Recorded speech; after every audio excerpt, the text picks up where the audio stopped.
What is up, team? And welcome back to the Technical Foul Podcast. As always, you're joined by the three of us. I'm Jack Anderson. To my right is JP Pusilowski. And to my left is Sanders Oakley. How are we doing today, boys? I'm pretty good. Actually doing great. I got out of a ticket on campus this morning. Well done. Yeah, I went in for a walkthrough for basketball because basketball is a week away, I think Friday. So a week from tomorrow. Women's starts Monday. And as y'all know, I'm a big women's basketball fan, especially here at Mississippi State. So very excited for that. But I had a meeting at 9:30, and I park in the pay to park area. And I was like, I'll get an hour because hopefully this walkthrough doesn't take longer than that. It did. And I was busy. And then at 10:33, I was like, I should get another hour because I'm going to be here for a while. Get the other one. And I walk out and I have a ticket that was issued during the 3 minutes between when my first pay period ended and my second pay period started. You got to get quicker, man. And I went by the place, the parking service, and I was like, look, I was not trying to park illegally. I wasn't trying to I literally, look, I had 20 minutes left on the second hour. I was like, I have so much time left. Really, are we gonna do this? And no, we'll knock it off. You're good. We'll change it to a warning or something. And I was like, I appreciate that. It was going to absolutely ruin my day. Yeah, that would have been a tough start. If they stuck it. How much was the ticket? $30. I was going to say, I honestly think Mississippi State has pretty good parking services compared to some other schools. I haven't been to other schools, so I couldn't say. Just like a $30 ticket, yeah, that sucks. But Yeah. it could be so much worse than $30. It could, true. So I did look at it. I was like, okay, $30 isn't the end of the world, but obviously it's very much different from better the $250 it was to just park there for free. Well, not for free, but to pay. Yeah. Little sad. I got some news from a BYU fan left a comment, which is what I was talking about when I said we have more BYU news. Where is the guy? Yes, he said, you guys are cracking me up. I thought we were all equally not BYU fans. That was so funny. JP is the loyal blue honorary Cougar. The Cougars must collect the faith from all three of you that they find a way to yet again win with so many banged up guys. Go Cougs! But the heart of it was he thought we cracked him up, which I love. I mean, we just have a good time I'll here. take that. That's the goal, is to have I don't fun. think that's the heart of that statement, but sure. No, I was about to hit the second part. The heart of it was he thought we were funny, which is what we try to be, and then also that JP is the loyal blue honorary Cougar. However, that's only one person with input. We may have to. Is the loyal blue honorary Cougar, is that a thing of theirs? I'm gonna have to look that one up. Because that sounds like not made up, if that makes sense. There's no way it's definitely just made up. Or loyal blue, at least something. Obviously, the honorary Cougar part is just Yeah. But or is it supposed? No, because they're not royal blue. So I don't know. Mm-mm. We'll have to get JP on that in a minute.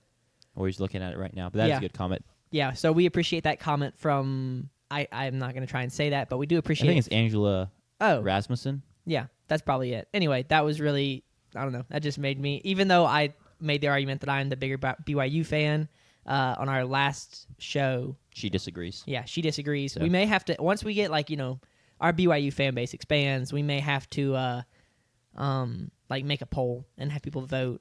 Once they really get to know our personalities and how much we care about the Cougars. If you show up in a BYU Cougar costume, I think I'll give you the edge.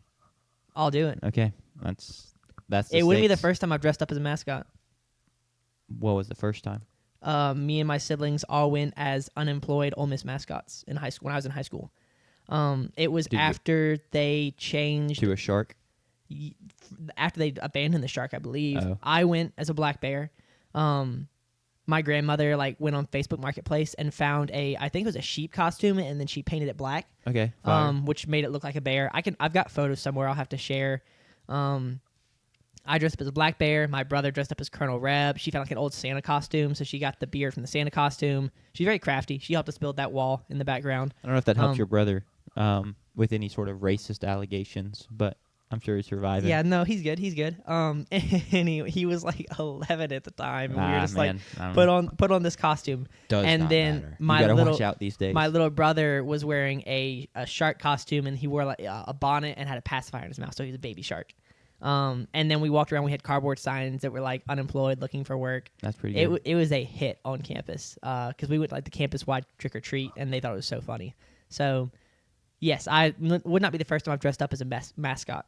Well, get on that, I think. JP, how you doing? I'm doing good, Bet. especially after reading that comment. Thank you, Angela. I'm doing good. Arc Raiders, a game came out today, and I've Sure. been playing that all day with my friends. And no one's watching right now, so I'm allowed to say that because technically I was asleep in a class today. Happens. Those two things. As far as people that care about that, no. I was doing those two things. But Arc Raiders, the game, has been really lit. Yeah, I've seen a couple good things. I need to check it out. What's it? Is it a phone? What's it on? No, Xbox? it's Console. console and PC. Cool. It's got crossplay and everything. It's basically a loot and get out kind of game. Interesting. Yeah, you go into areas or you're like spawned into like almost like a battle royale and Fortnite kind of deal. Yeah. And then you go and try and find loot, and then you have to extract it out. Interesting. It's a fun game. It's really fun. That Really is well cool. done. Sounds really good. Which, as a Siege player, I love games that sound good, and I can trust what I'm hearing here in terms of knowing what's around me. And those interactions have been really cool so far today. There's also proximity chat, which is That's one of the fire. few games I've ever played with proxy chat, and it is hilarious. Oh, I bet it gives you good moments. Did you ever do like the Call of Duty or anything with proximity no, chat? I never Okay. did any of that. I've only played some Fortnite game modes with proximity chat. Yeah. I didn't realize Fortnite had proximity chat. First interaction, of course, do drop the hard R. Shocker. But yeah, other than that, we've had some funny interactions. That's fine. In fact, we've realized that people were around us because they didn't know they had their proximity chat on Yeah. Yeah. because you can toggle it, and we got all quiet immediately. But That's funny. we joke about that too, like just we start talking in whispers, even though our proximity chat's not on, Yeah, yeah. so no one can hear us. But it's been really fun. Sounds like a good time. I can yeah. always appreciate a game with good sound design. As someone that's played a good bit of Apex, which is notorious for terrible sound Yeah. design, it's very frustrating to have someone suddenly shooting you from 2 feet behind you, and Yeah. there was never snuck any up on you. indication They that they snuck were up on there. you. Nope, they just full No, on sprinted. that's the game's fault, in my opinion. Yeah. Always. I agree. So, it Jack, is what how are it you? is. I'm pretty good. Excited to watch Wimby play tonight. Sadly, we had back-to-back off days, and I don't know. That's just kind of like that's where I'm at right now. Is Wimby and 8 football as we're Yeah. 8-0. Yeah, you don't have an NFL team for the rest of the season. No, I do. But there's just less excitement there currently. Yeah. Because to me, it's kind of a lost season, and Yeah. the Spurs are 4-0 and A&M's 8-0, so very much not lost seasons. But that's been good.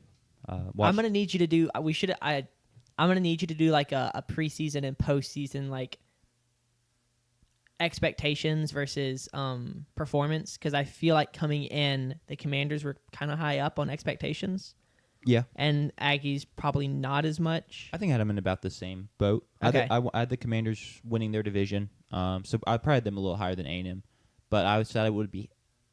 I think what I said is if A&M finished 9-3, I would be happy Yeah, because that would be improvement. And I think it's anything less than 10 wins, counting a bowl game, is in my opinion a disappointment. so And we're 8-0 currently, so Yeah. we're in very good shape for that. not 8-4 still on the table. 8-4 is still on the table. That would Very much include so. a loss to Samford.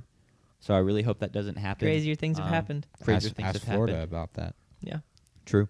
But yeah, it's been good. And then watched the first two episodes of The Walking Dead last night with my wife because she loves that show, and it was pretty good. First ever too. First ever. First- She's seen it all before. You've never seen I've it. never seen it.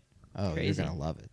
So the first two episodes were good. I enjoyed. Yeah. Almost was like I need to watch the third because I need to see what happens with Bro and his wife like already. Yeah. Because have you seen it? no, Okay. Well, I was just like, oh, that makes Rick.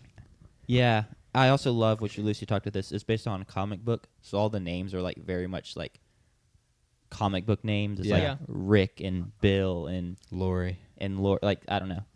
They're also like stock names, but Yes. it's been good, and I'm excited to continue watching. I'm watching The Rookie right now, Okay. which my mom watched when I was growing up, but like I didn't get to watch it because it was like too intense for like a kid, or at least she thought it was. And I would agree 100%. Now that I'm in it, but I just watched the a 3-episode like segment last night at like 10 o'clock that's like serial killer, like burying people in the woods alive. And I mean, my siblings were not home. Like, they were both out hanging out with people after RUF. And so I was sitting there, like, every time I went to get water, so scary. Brutal. It was terrifying. I don't like that kind of stuff a lot. I just watch it more for, like, I don't know. I just think it's a good show, and I've enjoyed it so far. I think I'm, like, halfway through season 2. But that arc, the story arc, was a little... Too much.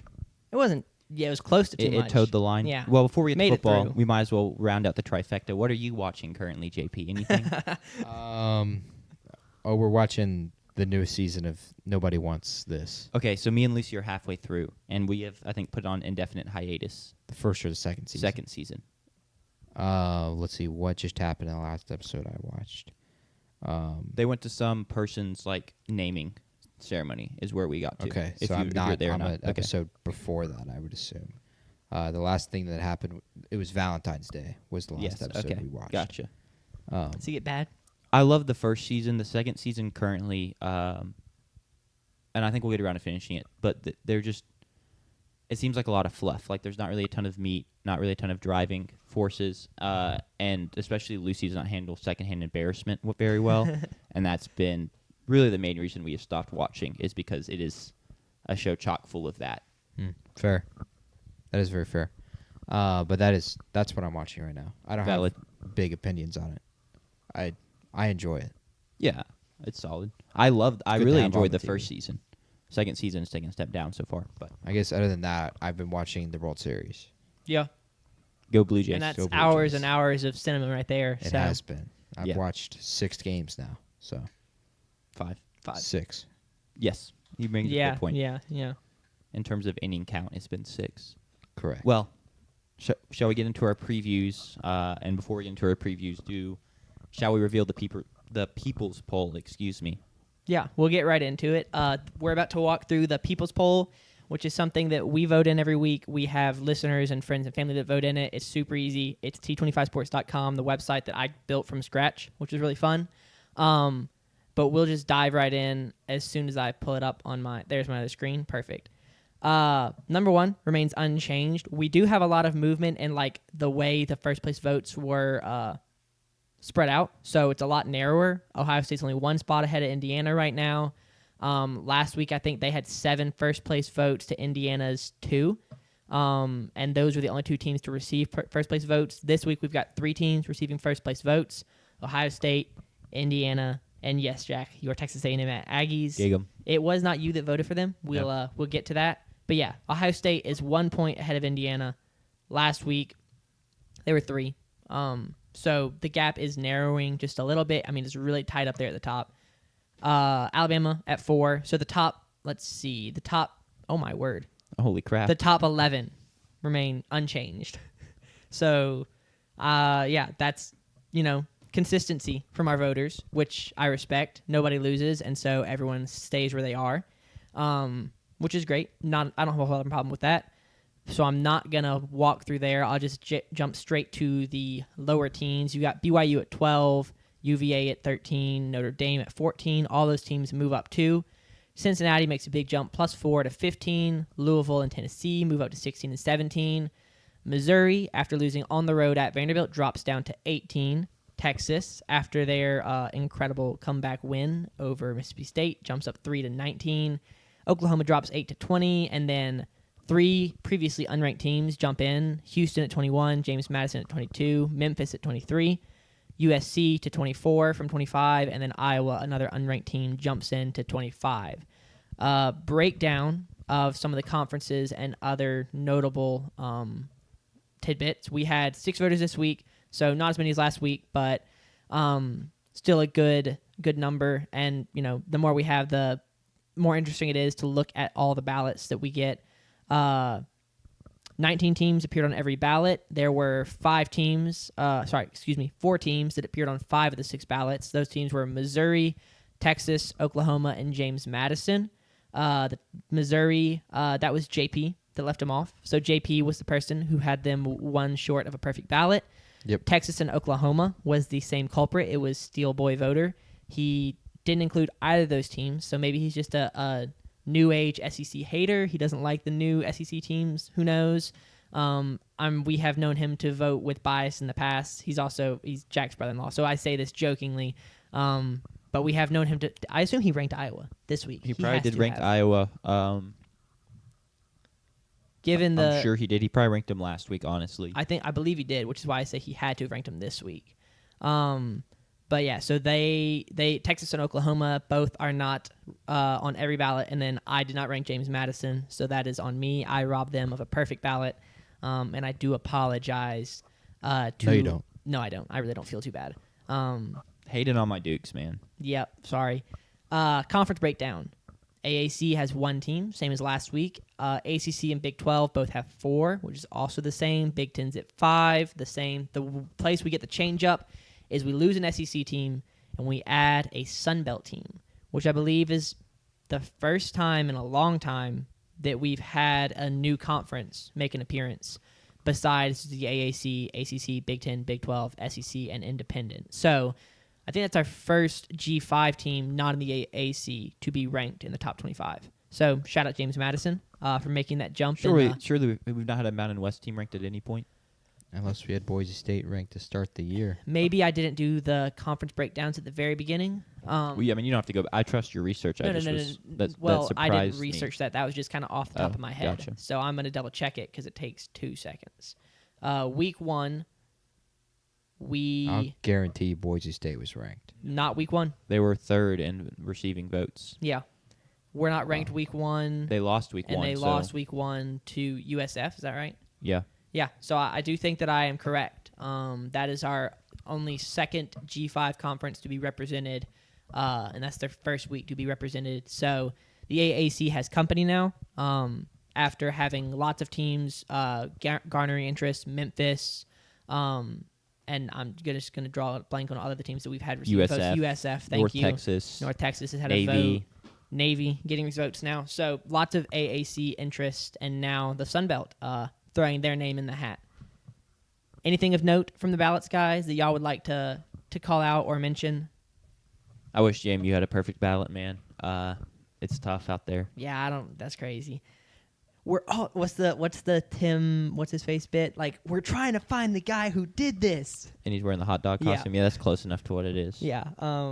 That's you right now. That is me right now. Not really. You're owning up to it. No. 100% will own up to it, but it does feel like that bit a little bit. So yeah, anything of note, JP? I see you over there scanning as always. I'm just re-looking at your ballot to try and understand why JMU isn't in there. Yeah, fair. But that being said, Does JMU have...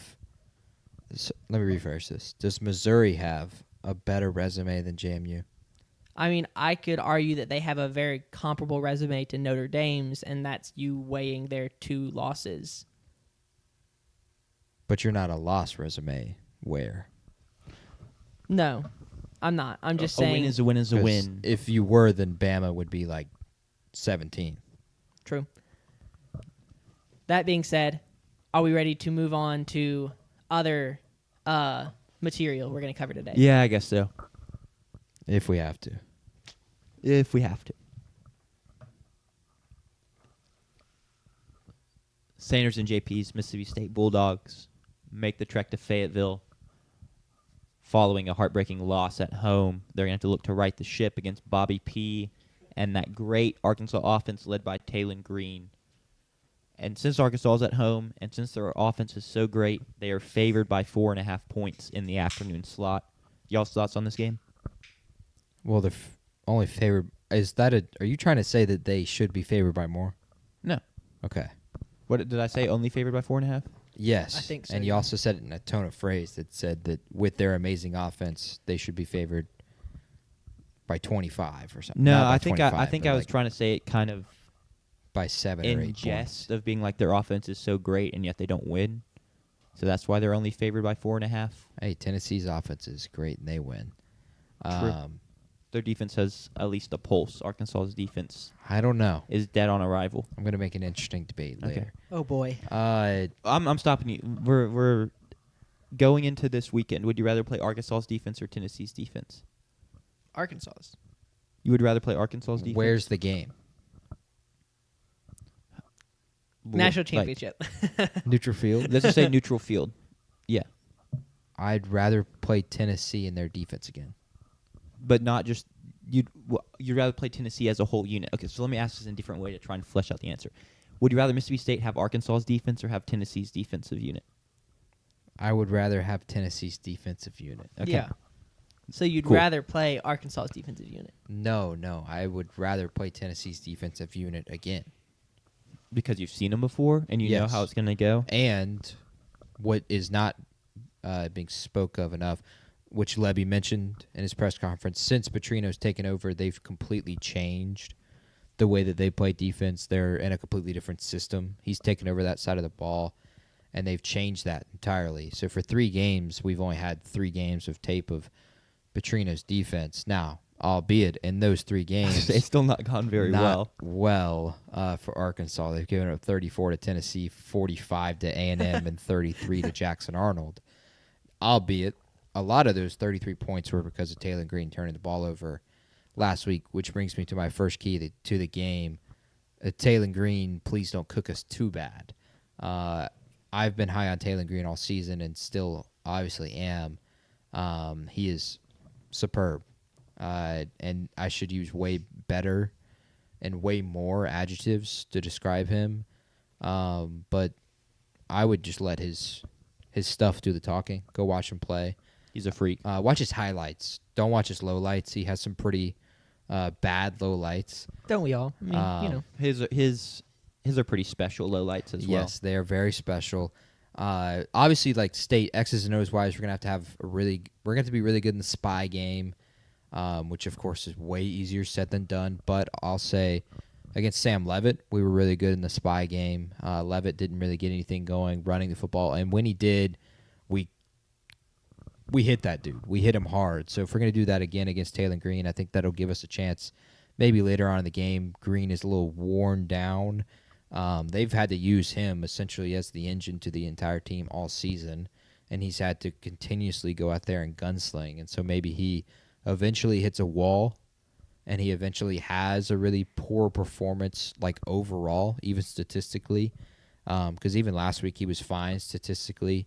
It was just the turnovers that got to him. So that brings me to my other thing is we need to have that turnover game out of Taylor Green. I would look to exploit his accuracy and aggressiveness at times. So look for Kelly Jones, Brylan Lanier, bait him into picks. Taylor Green threw 3 picks last week, 3 of them in the fourth quarter.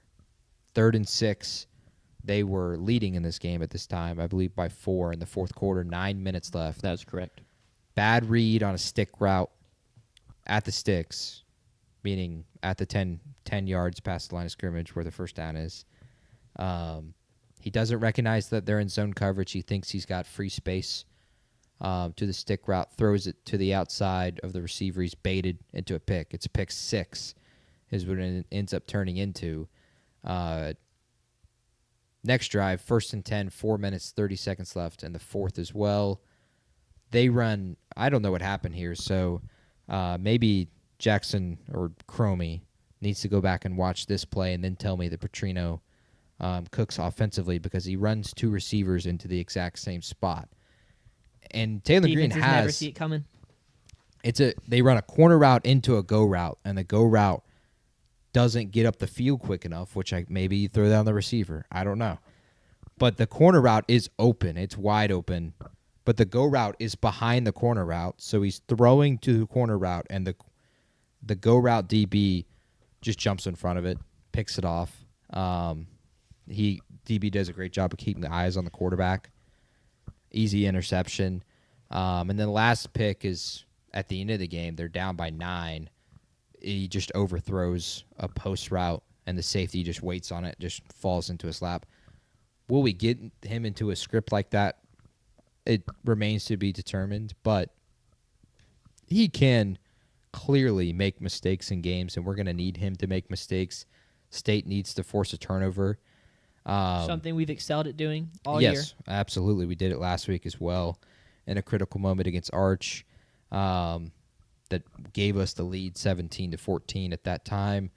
Offense has to cook as well. There's just like no excuse. I don't care.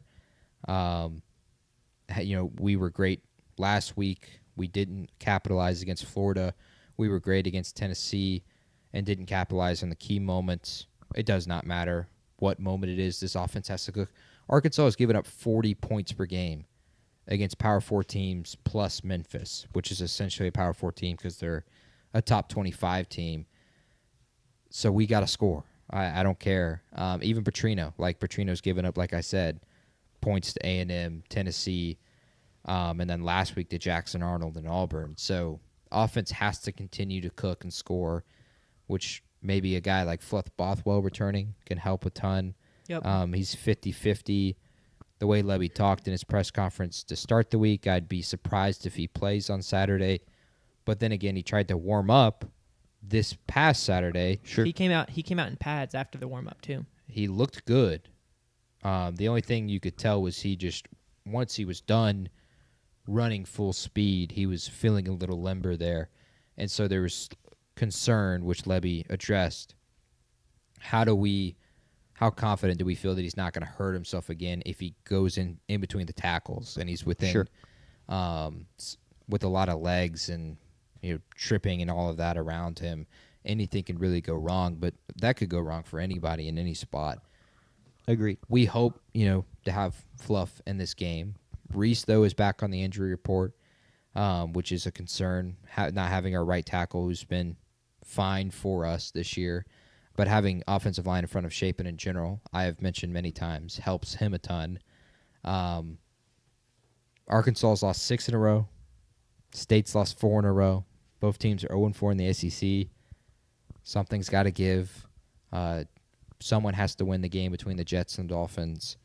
So let's hope we're the Dolphins this year. Valid. And there's finally only 5 guys that can beat us.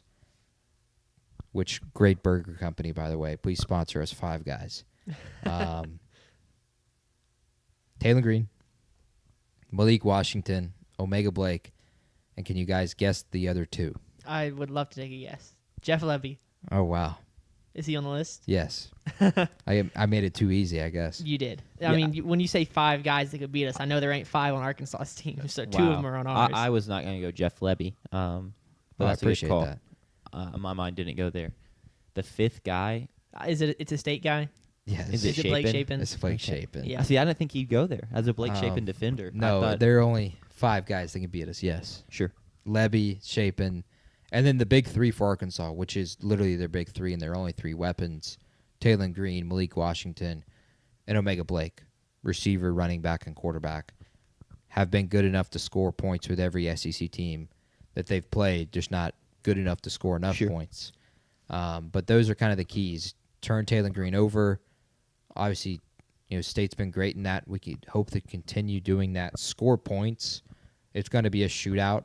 The total on this game, I would guess 60. It's 66.5. I'd bet the over if you get a chance, honestly. I think both these teams are scoring in the 40s because the weather is not going to be like it was last week. It's supposed to be just cloudy. 51 degrees. So maybe the ball has a little trouble traveling with the cold weather, which is our first experience in that this year. Sure. So maybe that could be interesting for Blake. Yeah, about to say Blake's first experience with that in multiple years because he Yes. got hurt before it got cold last year. Not that that's everything, but that is just something to keep in mind is he hasn't played a cold weather game in 24 months. It absolutely could matter. I would hope that it doesn't matter, obviously, but I just want to see a win. I think that's really all we care about. I don't really care how it goes. I have given keys to the way it more than likely could happen if these things happen, but I don't really care how it happens. I would even take the last time we were in Fayetteville with Mike Wright, and we won 10-7. About to say you listed out. I'll take any win in Fayetteville. Hell. Yeah. As a State fan, you take any win in Fayetteville. Every game in Fayetteville is just utter chaos. Back to the Dak years, Nick Fitzgerald years, even Will Rogers when we just couldn't make a field goal, and Mike Leach has open tryouts with students on campus the week after the Arkansas game. So we'll take anything we can get, and I will take anything we can get, and then we can sit here on Sunday and celebrate the fact that we are one win away from bowl eligibility under Jeff Lebany. Finally has a win and as an SEC coach. Yeah. We Sure. hope. Hopefully. Yeah, I can't think of a whole lot else to say. I'm excited to see our defense play and kind of bounce back from last week Hopefully. because they've played well, outperformed expectations all season, preseason expectations all season, and then last week kind of fell apart, giving up. JP says they gave up 21, but Texas put 45 on the board. Some of that is on the defense. A lot of that is on play calling. But just I would love for them to come out and have another good game and kind of prove that whatever happened in that Texas game, special teams, defensive stuff was just a one-off. Taking care of the little things once again. And I think that's one of the most frustrating things with Lebby is the frustrations around that, the Florida game getting lost because of poor time management down the stretch, and then a targeting on DJ Lagway that puts him in field goal range. We had a roughing the passer with targeting, and then we had a roughing the passer last Saturday against Texas that gave Texas a first down. It's just things like that, just sloppy play. I hope to see that cleaned up, or at least cleaner. I don't expect it to be easy to do on the road. I mean, the road is just harder to play. But I hope to see that cleaned up because that'll also give us our best chance of winning. Yeah, that's a good point. I don't necessarily hold my breath on that happening. The biggest thing for me I want to point out that's not been touched on yet is Arkansas's receivers are very physical as blockers. If Taylor Green breaks the pocket and he's just taken off, they're going to try and stuff you in a locker and just get you and just shove you out of the play. So State's DBs are going to be physical. Yeah. And even, linebackers to an extent are going to be physical in that. Now, I do think y'all have a very physical group of defensive backs. Kelly Jones. Kelly 100% especially. fits the part. I know Alex Smith's the linebacker, but even he's going to have a huge role in playing Yes. that spy. He's going to have to get off blocks. Because there's something that stood out to me watching Arkansas play A&M is how often Taylor Green would take off and be like, where's someone to tackle him? And then they finally come into frame, and it's just because an Arkansas wide receiver just is shoving them down the sideline. And it's like, oh, okay, well, if our DB's just not going to get off a block, it's going to be a long day. So the DB's are going to have to bring a lot of physicality in that. Even just looking at Omega Blake, Brody is jacked.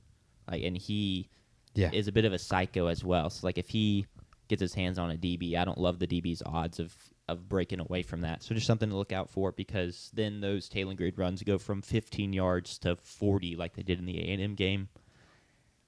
And then it's a whole lot more frustrating to watch, and it's a whole lot easier for their offense to score when you're just getting massive chunk plays off of broken plays by their offense. So Yeah. The spread's 4.5. Arkansas's favored.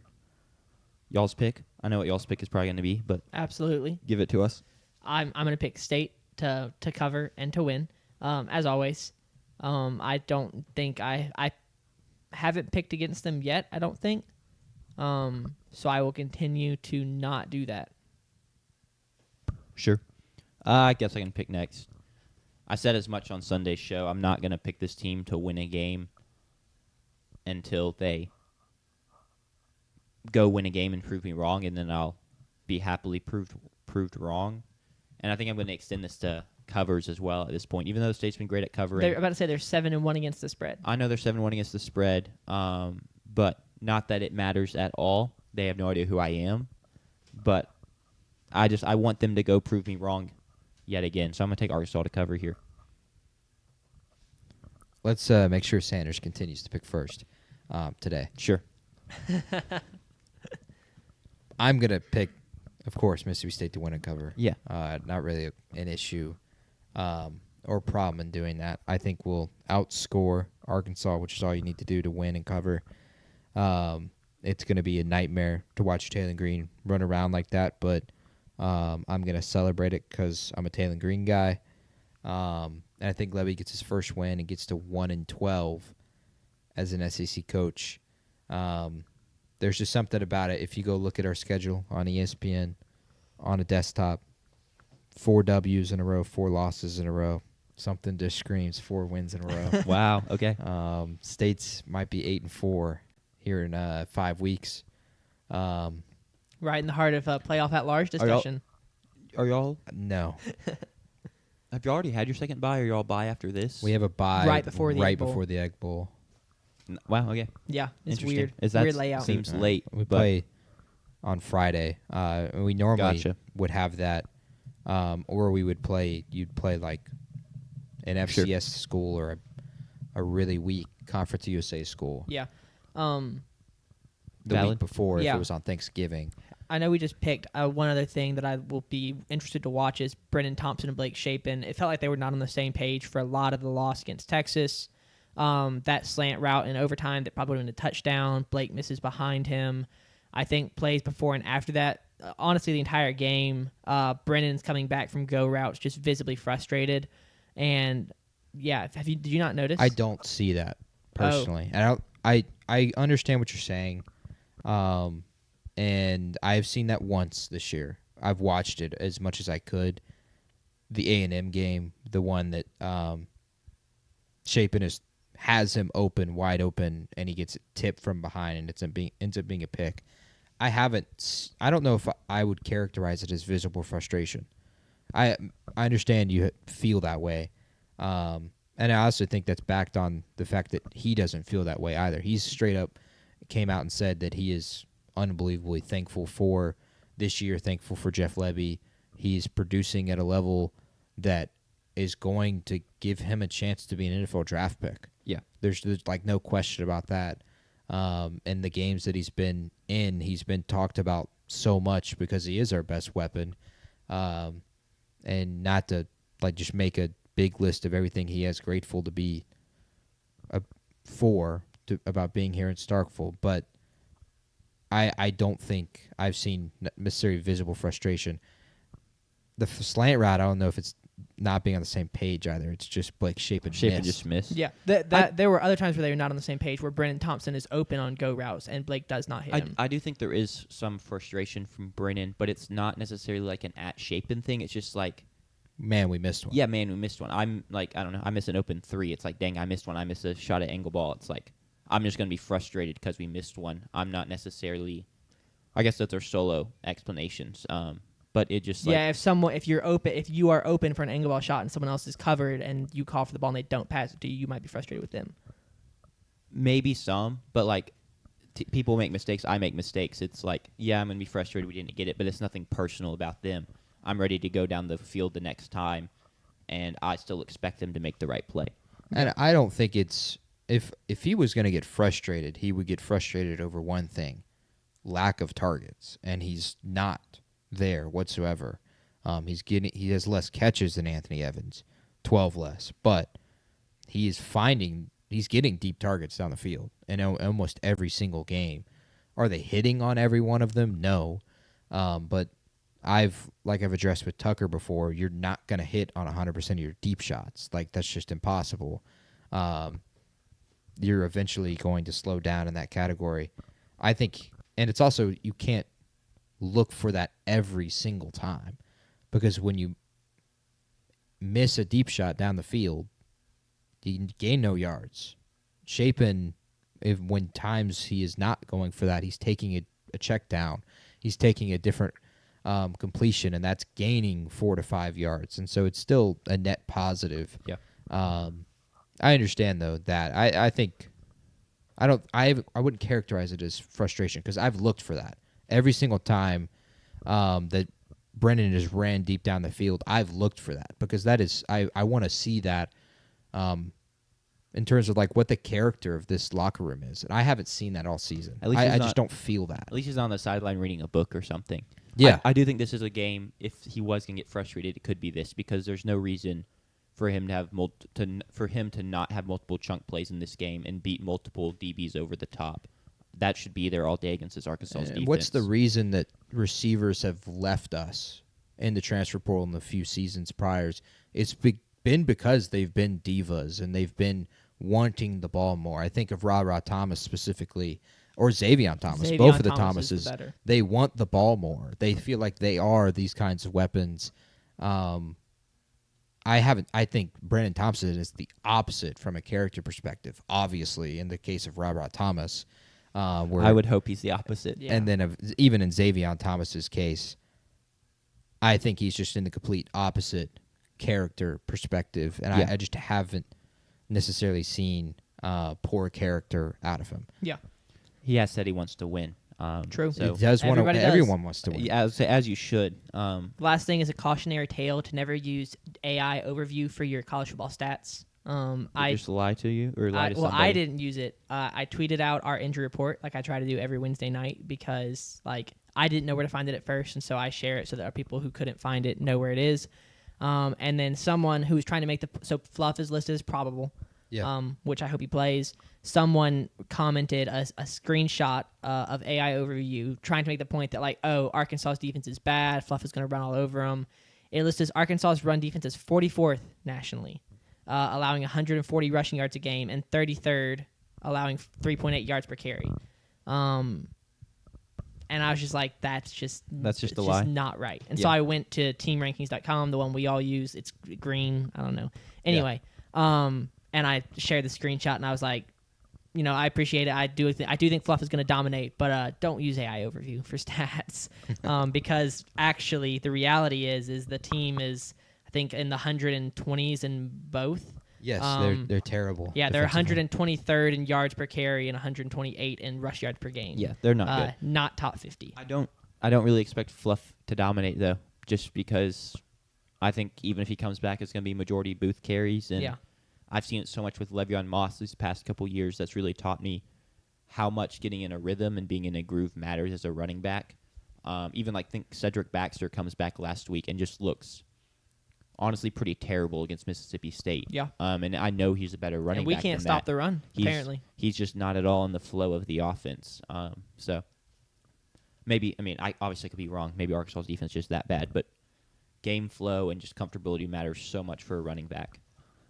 Cool. Last thing I want to ask before we move on, I know we got more, but like, if y'all get this win in Fayetteville, what do you think the reaction from the team is going to be? Do you think it's going to be like just obviously it's a huge relief, but do you think there's going to be like a massive celebration in the locker room? Hell dumping, yeah. They're Yeah. dumping water all over Levy. We Yes. haven't won an SEC game since we were in he's never won Arkansas an 2 SEC years game. ago. Okay, I'm just, or I didn't know if it was going to be that or be like, this is business. Like, let's keep going. No, No, I don't Okay. think so. no.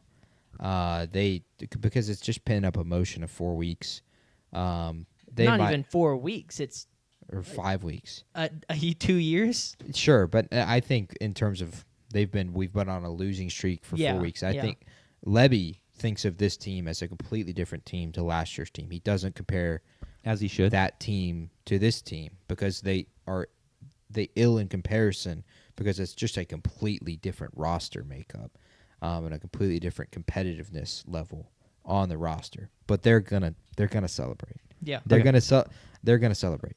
Like it's gonna look like when Chris Jans gets his big SEC wins and he's dancing and the whole locker room's going crazy. And it's if you ain't a dog, you dog food. I don't want to It's see. gonna look like those. And if you haven't seen those clips, go look those up because I- they're electric. I'd be interested to see Jeff Levy dance. I think it'll look not that different from Chris Jan's dancing.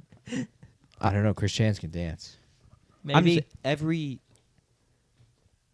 everyone has their move, right? Yeah. Their default. And it's like, what's Jeff Levy's default dance move going to That's be? a great That's question. gonna be it's a good question. Something to monitor. No, they are 100% going to celebrate. As they And should. As I was they just should, curious. 100%.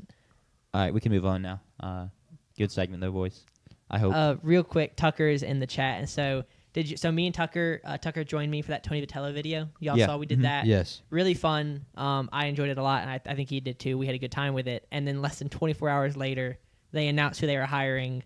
After we talked for like 5 or 10 minutes of the 30-minute video about how we didn't think they were going to do that, make the move this year, because they were going to want to have the opportunity to interview people at other. We also did talk about Josh Erlander and how he should be the guy. But it was just like a funny, like, well, we got 24 hours of, it being up to date and, Sure. with current events, and then just completely wasted. Not wasted. It was a good video, but still funny. they made the right move, in my opinion. 100%. 100%. All right. We can. How do we want to start? I think this is the 11 a.m. game. That's a later game. You can just go in the That's order a you have nightcap. Yep. And then this is the night cap. Yeah. Just go in that order. it. Yep. Nightcap. That is chronological order. Vandy takes to the road for another big road test this season. Their first one did not go their way in their game at Alabama, but they go to the Texas Longhorns, where Texas is favored by 3.5 points. That has surprised some people, so I'd be interested to get your thoughts on the spread before I continue. Okay, well, in the summer, this was from Josh Pate from FanDuel, Texas Vanderbilt on a neutral field. Not on a neutral field. At Texas would have been 24.5. Yeah. And it's now down to 3.5 and 2.5 in some markets. The spread makes sense. These teams are right there, I think, in comparison. From the play level, of course, Vandy been way higher and Texas been way lower, but the talent roster, composite, whatever word you want to use, Texas way high and Vandy way low. So it makes sense for it to be favored towards Texas because they would be neutral on a neutral field. Yeah, I don't disagree. I also think this Texas team is much worse than we thought it would be preseason. There's no doubt there, but I think because we had such high expectations, we have swung to them being like terrible when that's not necessarily the case. It's just relative to expectations, they have been pretty bad. Mm-hmm. But I don't hate the spread. But yeah, the spread is 3.5. It's a huge game. We don't know if Arch is going to play. He's currently questionable. I'm going to call my shot. I think he's going to end up playing. But obviously, like with a concussion, he's in concussion protocol. There's not like there can just be like decide, oh yeah, he's playing if he doesn't clear concussion protocol. So it's kind of a hard shot to call. But he did practice yesterday while still in concussion protocol. So I don't really know what that looks like as he's just in like a non-contact jersey. Yeah. Running around out there. But that's huge for this game. He turned it up a little bit in the fourth quarter of the state game, was making throws. And I think they would need that version of him to potentially win this game, considering how good Vandy's run defense is and how poor Texas' rush offense has been. With that being said, what are you all looking for in this matchup, like key points? I want to first highlight dynamics for Texas. Sure. I'll use partially this is coming directly from Josh Pate. Was that a survival that'll secure them a playoff bid? Meaning, can they beat Vanderbilt and beat A&M and be right there in SEC consideration and playoff consideration? Or was that just a delay of the inevitable? Does eventually are they going to just lose these key games to A&M and Vanderbilt down the stretch? And then for me, also dynamics-wise, is the offense back to some degree because of what they got going in the fourth quarter? And does the defense play like they have something to prove? Because this is one of the best defenses in the country, and have whatever opinion you want. Blake Shapen threw for 360, 380, whatever the number was. And I thought he hit like three. I thought he was almost at 400. He was. I might have been 380. State threw up and down the field. They ran the ball well, and of course scored a ton of points against this Texas defense. So maybe that's a statement of how good State is offensively, or how bad Texas is defensively, or it was a bad week. And that is something we have to find out this week against Pavia and Vanderbilt. Vanderbilt on the road this year, they've played twice. A 31-7 win over South Carolina, which some will claim holds no value. I think some people still think it does. I do kind of think it does, because South Carolina was still something at that point. I mean, and they emptied out that stadium. Mm-hmm. It's an emphatic win regardless. Like, you go on the road and beat South Carolina by that much. And South Carolina was still undefeated at the time. Yes. Yeah, I don't really. So it was a true home field advantage, because I've been in that stadium and it does get very loud. Yeah, I mean, it's been that this whole season, I would argue. And even the Alabama game, they had a good amount of fans there, which I think the Alabama game shows that the win does still matter, because Alabama eked out a win there. Vandy went and handled business a whole lot better.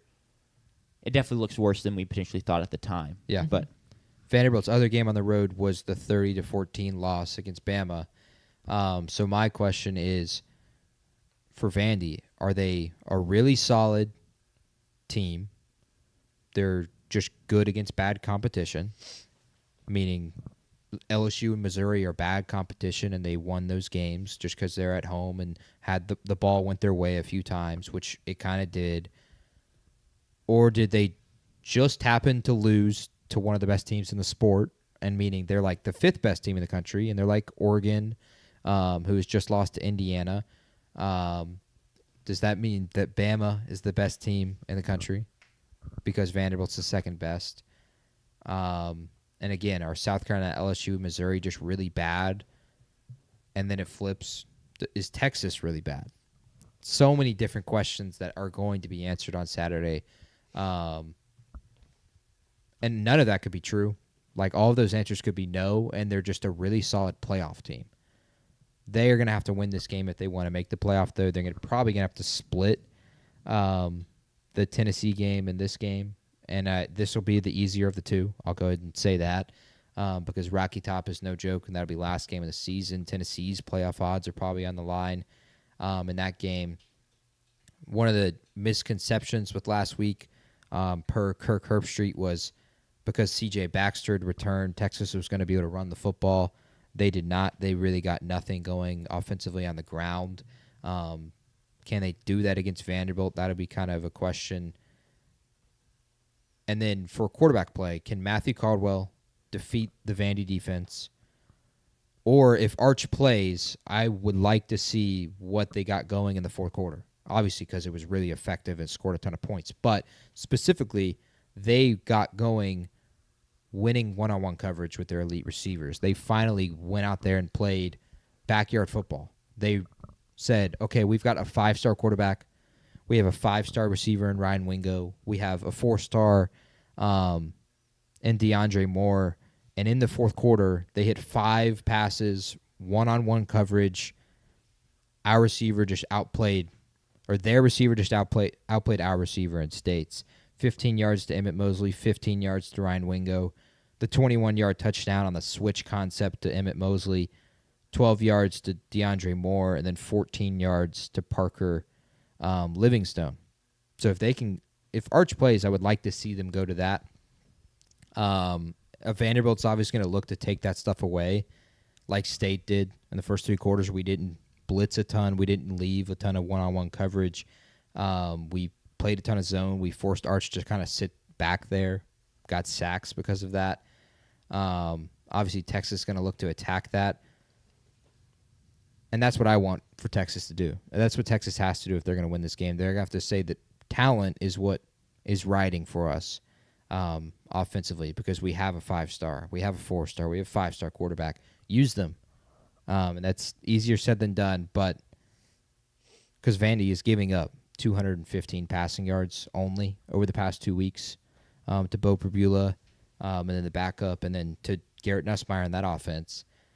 So can Arch find 340 yards like Ty Simpson did against Vanderbilt, which is how many he threw for? That is kind of the storyline of the game. I want to see Texas offense versus Vandy defense. Sure.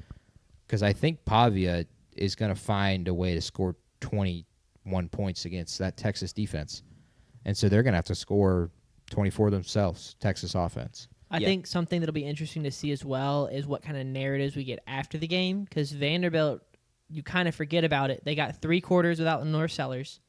They got a quarter without Bo Perbula in like clutch time when the game mattered most. It was a tie game, I believe, when he goes down. That's correct. So 10-all when he goes down, gets hurt on the goal line. They don't get a touchdown out of that. And now if they get a game without Arch Manning, I wonder how much, if they do end up being 10-2, does that hurt their case for an at-large spot? That's a long way away, but just something to keep in mind. Yeah. A win here against Arch Manning or a big win against Matthew Caldwell, is that his name? Matthew Caldwell. Would go a long way to trying to kind of get ahead of those narratives before they get started, because I could see that. They haven't started yet. I haven't seen anyone say that. I actually just thought of it. I may have to tweet it and get it started, so I can be the guy. Get on top of that. But a big win against Arch Manning, or just a win against Arch Manning, or a dominating win against, Texas, would go a long way to being sure they don't get hit with, Yeah, but you played a bunch of hurt quarterbacks, kind of like Aiden Hutchinson got in the NFL when he went up against like 6 straight backup offensive tackles. I especially think that might be a question if they win this game, Arch doesn't play, and then they lose to Tennessee. That's going to hurt them a ton because that's the last thing the committee members are going to see. And again, I'll reiterate this, and it's going to continue to be a narrative going forward. It's people, not computers, picking these teams. And so Vanderbilt, last thing you saw was they lost to Tennessee, and you look at their best wins, they're against backup quarterbacks, and they've already made that precedent before that backup quarterbacks actually makes a difference in the quality of the team. That could hurt Vandy. I think that's a really good point, Sanders. Yeah. Yeah. It'll be the greatest irony if Texas's logo is the kind of thing that keeps them in the playoffs, but it's not enough that when Vanderbilt beats them, it's like, oh, it's Texas put in the playoffs, but it's like, you beat Texas. Yeah. Like, the irony there would be wild. Go ahead, Jack. Yeah, I think if Texas loses this game, they're out of the playoffs. I agree. Which I think is something to notice. Talking about does their defense play with some pride? I think so. I think they'll turn it back around, and they're a good run-stopping team. I think they'll take what Vanderbilt loves to do and loves to find success with, and at least make it hard for them. I'm calling this as my race to 20 game of the week. We'll see if I'm correct for once. But it's just a thing of Texas can't run the ball.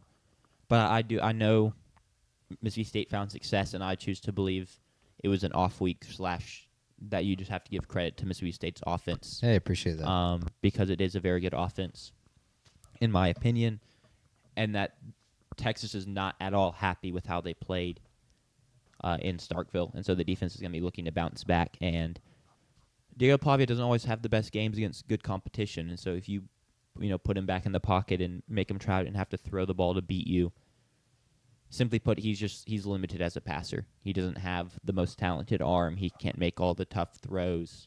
And I don't think he has the wide receiver help that Blake Shapen has. No, correct. So it could get really tough for them in that facet, and that's why I think it's race to 20, because then on the flip side, it's not like Texas offense has looked great all year, and we don't even know if their quarterback's going to be playing. So this is my race to 20 game. Yeah, that's a really great, Vanderbilt's offense is it's the Haynes King of the SEC. It's just a lot of quarterback run, which it has worked really well all season, worked well for a lot of last season.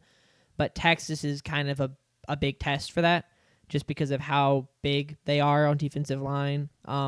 They lose a lot of those guys from last year, but they reload in the portal. It's a talented defense, which sometimes it can be hard to just do the same thing over and over against a talented defense like that. Well, and we've seen it multiple times last year, and then this is a new group, but we've even seen it this year of in these 3rd and short, 4th and short situations, typically you want your team to run up the middle and just go get that yard. When it's Texas, it's like, please do anything else but run up the middle, because you run to the teeth of that Texas defense, and they're not going to give you the yard you need. You'll lose a yard. Think about the Texas Kentucky game on the goal line. Yep. I think y'all got stopped on 4th and short at one point, or 3rd and short. 4th and short, on 4th and multiple short. times, I believe. Yeah. And so that'll be an interesting kind of matchup of strengths to play out, because there has been times Vandy's gone up against a good run defense and kind of their weird running game plan, they can get it to work and Pavia gets it done. But it's going to be one of the toughest tests for them to be able to do that this weekend. So, yeah. Do we want to pick this game? Texas Let's do favored it. by 3.5. Sanders, go ahead. Oh, I forgot I have to go first. I'm literally one game ahead of y'all. I don't know why Exactly. I have to go first. You got to keep pace, man. So once I'm not ahead, we're gonna change out who goes first. If we want, we can make the leader have to pick first every time. I like that. I like that. Okay, cool. That makes me feel that I didn't know if So it because doesn't have to be just about you. It's all of us. I appreciate that. So long as we're in it together and it's Yes. not just you're out to an early lead, so now you're stuck with it. Well, since I am in first place, I will pick first, and I'm gonna pick Texas. I don't want to, but I'm willing to sacrifice my lead to reverse jinx Vandy to Sure. a win. But I do think Texas is the home field for this. They've got their backs against the wall. They've already got 2 losses. Like Jack just said,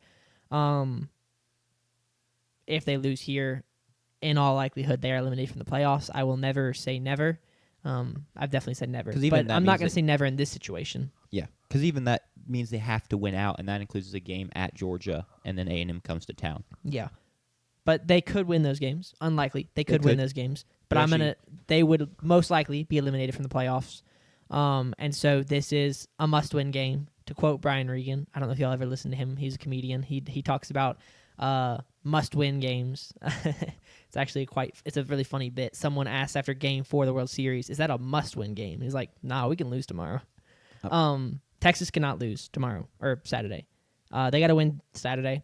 I wonder how much losing Arch Manning would force that offense to take a step back. The offense has struggled to get going under Arch, and Matthew Caldwell has looked good in the brief moments we saw him play, coming in for injured Arch and blowout Arch. Whenever they're in a blowout, Arch Matthew Caldwell would come in. I don't expect him to be fantastic, but also how often have we seen fantastic from Arch Manning? Not a lot. So I don't know how much of a step back that offense would take. It might even be beneficial. It kind of forces them to simplify things and really just go back to the basics of what JP said earlier.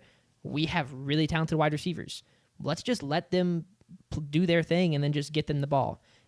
Screen passes, slants. Just get the ball in our playmakers' hands instead of putting too much on the shoulders of our 5-star quarterback, Arch Manning. He's got Manning on his back of his jersey. Like, get him the ball, make him make plays. Maybe not having Arch would force him to simplify their offense a little bit, or take the focus away from the quarterback and put it onto their running backs that they're talented and put it onto their wide receivers. That's a possibility. So I'm going to pick Texas to cover. Congrats, sir. I think you set a record for longest explanation for a pick on the show. I just kind of started No. talking, and I realized that I had a lot of other things to say that felt right in the moment that I could have said earlier in the breakdown but didn't. That was your spotlight. You're welcome to talk for 20 minutes if you want. If you have I don't that think many, anyone will ever break JP's record. if so. that is reason, if you need that much to explain your reasoning for a pick, I'm also going to take Texas. I'm going to trust their defense at home to make things really hard for Diego Pavia and Vanderbilt, and then trust them, which I probably shouldn't, to find just enough offense to win this game, whether it's with Arch or with Matthew Caldwell. Could you imagine if Matthew Caldwell starts and they just boat race Vandy? That would just be so the conversations that would start. Yeah, would for be real. very interesting. It'd be wild. And so I kind of hope that happens for chaos' sake. I also need Texas to win these next couple weeks, because I would love to be the team that goes in there the last week of the season and ends their playoff hopes. I don't. But then then all they have left to play for is. Wait, so you want them to be backs against the wall when y'all play them at home? Yeah, I would love it. All right. I've said this whole time, Texas not being as good this year, sure, it's fun as they're my rivals, but it doesn't mean anything if we don't go beat them the last week of the season. Yeah. I just think that them having 3 losses, as dumb as it is, helps y'all a little bit to beat them, because then they're defeated. Well, I don't care if they're defeated or not. We go play our best ball. I believe we can beat them. All right. So That's fair. JP? I'm taking Vanderbilt. Cool. I think they'll get this done on the road. This feels like, of the 2 road games they have left, the easier one. I really like what Vanderbilt has done the last 2 weeks against Bro Pabula and Ahmad Hardy, and then Garrett Nussmeier and his receivers, holding them low statistically, making the key plays when they need to. Ryan Niblett, the punt returner for Texas that ended our hopes and ended the hopes of Oklahoma as well, has had his punt return touchdown last week, so he's not due for one this week. Maybe he is going forward. Give me Diego Pavia to win this game, continue his Heisman campaign, and then have 2 straight weeks of scares against Auburn and Kentucky at home. But this just feels like a game that Vanderbilt's going to be up for. Even coming off 2 straight emotional games at home, I think Texas is dead, and we're just delaying the inevitable. If it doesn't happen this week, they're going to get blasted by Georgia. But that's a quality loss. That's 3 quality losses. Not really. Florida's not a quality loss. Florida's not. Well, a it's in the quality loss. swamp, so it's True. That makes it a good loss. That's a quality loss for y'all Then as well. USF should be in the playoff right now. Aren't they? Are they the top ranked G5 team? They lost to Memphis, so they have 2 losses. They're behind Memphis. As They're they ranked should in be. the People's Poll. They're, I think. Give me Vanderbilt. Give me Maybe. Diego Pavia Cool. Cool. and his army. I I don't know the name of Texas's stadium, and whenever I try to think of it, all I can think of is I don't remember who it was that who's an A&M fan, but they said that like the gist was if they had the superpower to like fill, you know how like people are like, oh, I would love to be able to just fill things, a water bottle, fill it with water, a bank account, fill it with money. They were like, if I had that power, I would just fill Texas Stadium with crap. Or something like that. I don't remember what that was the gist of it. And I was like, that's a good rivalry right there. That sounds about right. I just think about the fact that the tunnel they run out of for every game is supposed to be a Longhorn, but since there's like an opening right here, it kind of looks like they're just running out of a uterus. Have you seen that, JP? I have seen that. So It's kind of funny. DKR is the name of DKR, their thank stadium. you. Yep. And then Tucker raises a great point. Would you rather beat 10-1 Texas or 7-4 Texas? The answer is yes. Yeah, I mean, obviously, I'll take a win over everything else. Should we bring up the horns down and the Roll Tide debate again? I don't know about that For $1 one million? because I think it's pretty clear where I stand, and it's pretty clear where Sanders stands. Yeah, you stand on the side of insanity. You're turning down $1 million to say words that are not wrong to say. Now, I wouldn't. It feels wrong. Maybe me. it feels wrong, but A band's got to have a code. If I break that code, what am I? true. All right, cool. Not a man. Yeah. We've got 2 left: Oklahoma at Tennessee, and then Cincinnati at our rivals. So we'll save that game for last. Ooh, good point. It's a point. big. I mean, I It can't. is. I'm kind of surprised we're talking about them, given how much I'm sure we all hate them. I'm not going to talk about them positively. Sure. Okay. Spoiler alert. We got to go. Oh, that's how we make people know that we're the bigger BYU fans. We find all the clips about JP praising the offensive line and the quarterback there in Utah. I think we probably have all done that. I won't find my clips. Okay. Cool. All right, Oklahoma, Tennessee. The Oklahoma Sooners take to the road, fresh off of a loss, to face the Tennessee Volunteers at Tennessee in Rocky Top. Night game. It's going to be a tough place to play. And largely and due to that fact, Tennessee is favored by 3.5. We talked a little bit about, playoff implications of the last game. This feels like a true playoff elimination game where the loser will now have 3 losses. And it's just kind of wraps from there. 3 losses, there's a chance a 9-3 SEC team gets in. But the odds are not great, and especially with these two teams and their resumes, I think they'd be very hard-pressed to sneak in at 9-3. Y'all's thoughts on this game? This is one of those games where the debate that people have, that want the BCS to still be the thing. This is one of those games that now, like you said, is a playoff eliminator, and so it feels like it just holds so much more impact than it would if we were in a BCS era. And I do understand the argument that, every game's going to have playoff impact, I guess, if we continue to expand, which I'm fine where we're at right now. But I think for this game, it classifies as one of those games that just has more impact because it's a playoff bid on the line, and making the playoffs for both of these head coaches would change a lot of things. For Josh Heupel, for Tennessee, can you imagine telling them at the beginning of the season that they are kind of like right now in a no excuses, you should make the playoff scenario because they have Oklahoma at home, who's kind of beatered and battered. They go to Florida, which they don't win in the swamp ever, but you better win it this year with Billy Napier fired. And then you host Vanderbilt. You beat up on Vanderbilt, and even if Vanderbilt's really good this year, you'll have that game at home as well on Rocky Top. Those are 3 wins. You have one other game. I think it's against a weaker school. Those are 4 wins. You're 10-2. They're in the playoff after the Nico Amaliava saga, and after everything that transpired there. Winning this game is putting them essentially 2 games away from being in the playoff. That would have huge implications for Josh Heupel in Tennessee. It would change so much about that fan base because it'd be a double positive of we back the crap out of you for doing what you did with Nico and his agent, and now you've made the playoff even without losing that, and a quarterback that just joined you in the spring. And for Venables in Oklahoma, it would at least put to bed the conversations for a little while of he can't coach in the SEC. He can't win consistently in the SEC. So this game I just think holds so much impact for both of these head coaches and both of these teams. Tennessee's going to wear their dark mode uniforms. They're going to wear their black uniforms With white gloves. Because Oklahoma is going to wear white, I would assume. Probably. And so you can help on holding and pass interference calls, which is what you should do. 100%. Little tidbit there. Question for me is what we saw last week with Trinidad repeatable for Joey? Because Trinidad picked apart Oklahoma and that defense, and Joey has done that kind of all season as well. Offensively, they've been back to what Tennessee offense looks like. Can they do that against Oklahoma?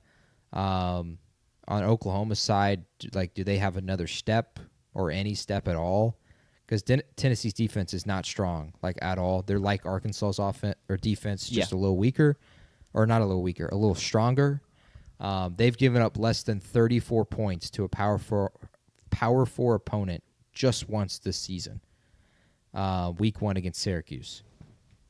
That's it. Every other game against a Power 4 opponent, they've given up 34 points or more. On the flip side, Oklahoma, their highest points versus a Power 4 opponent this season is 26.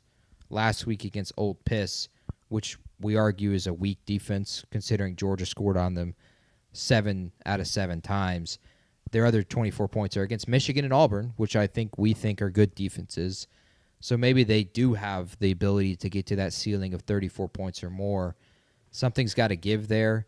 For me, my keys to this game are twofold. They're both quarterback-wise. Of course, the points matter a ton, but that matters in any game you ever play.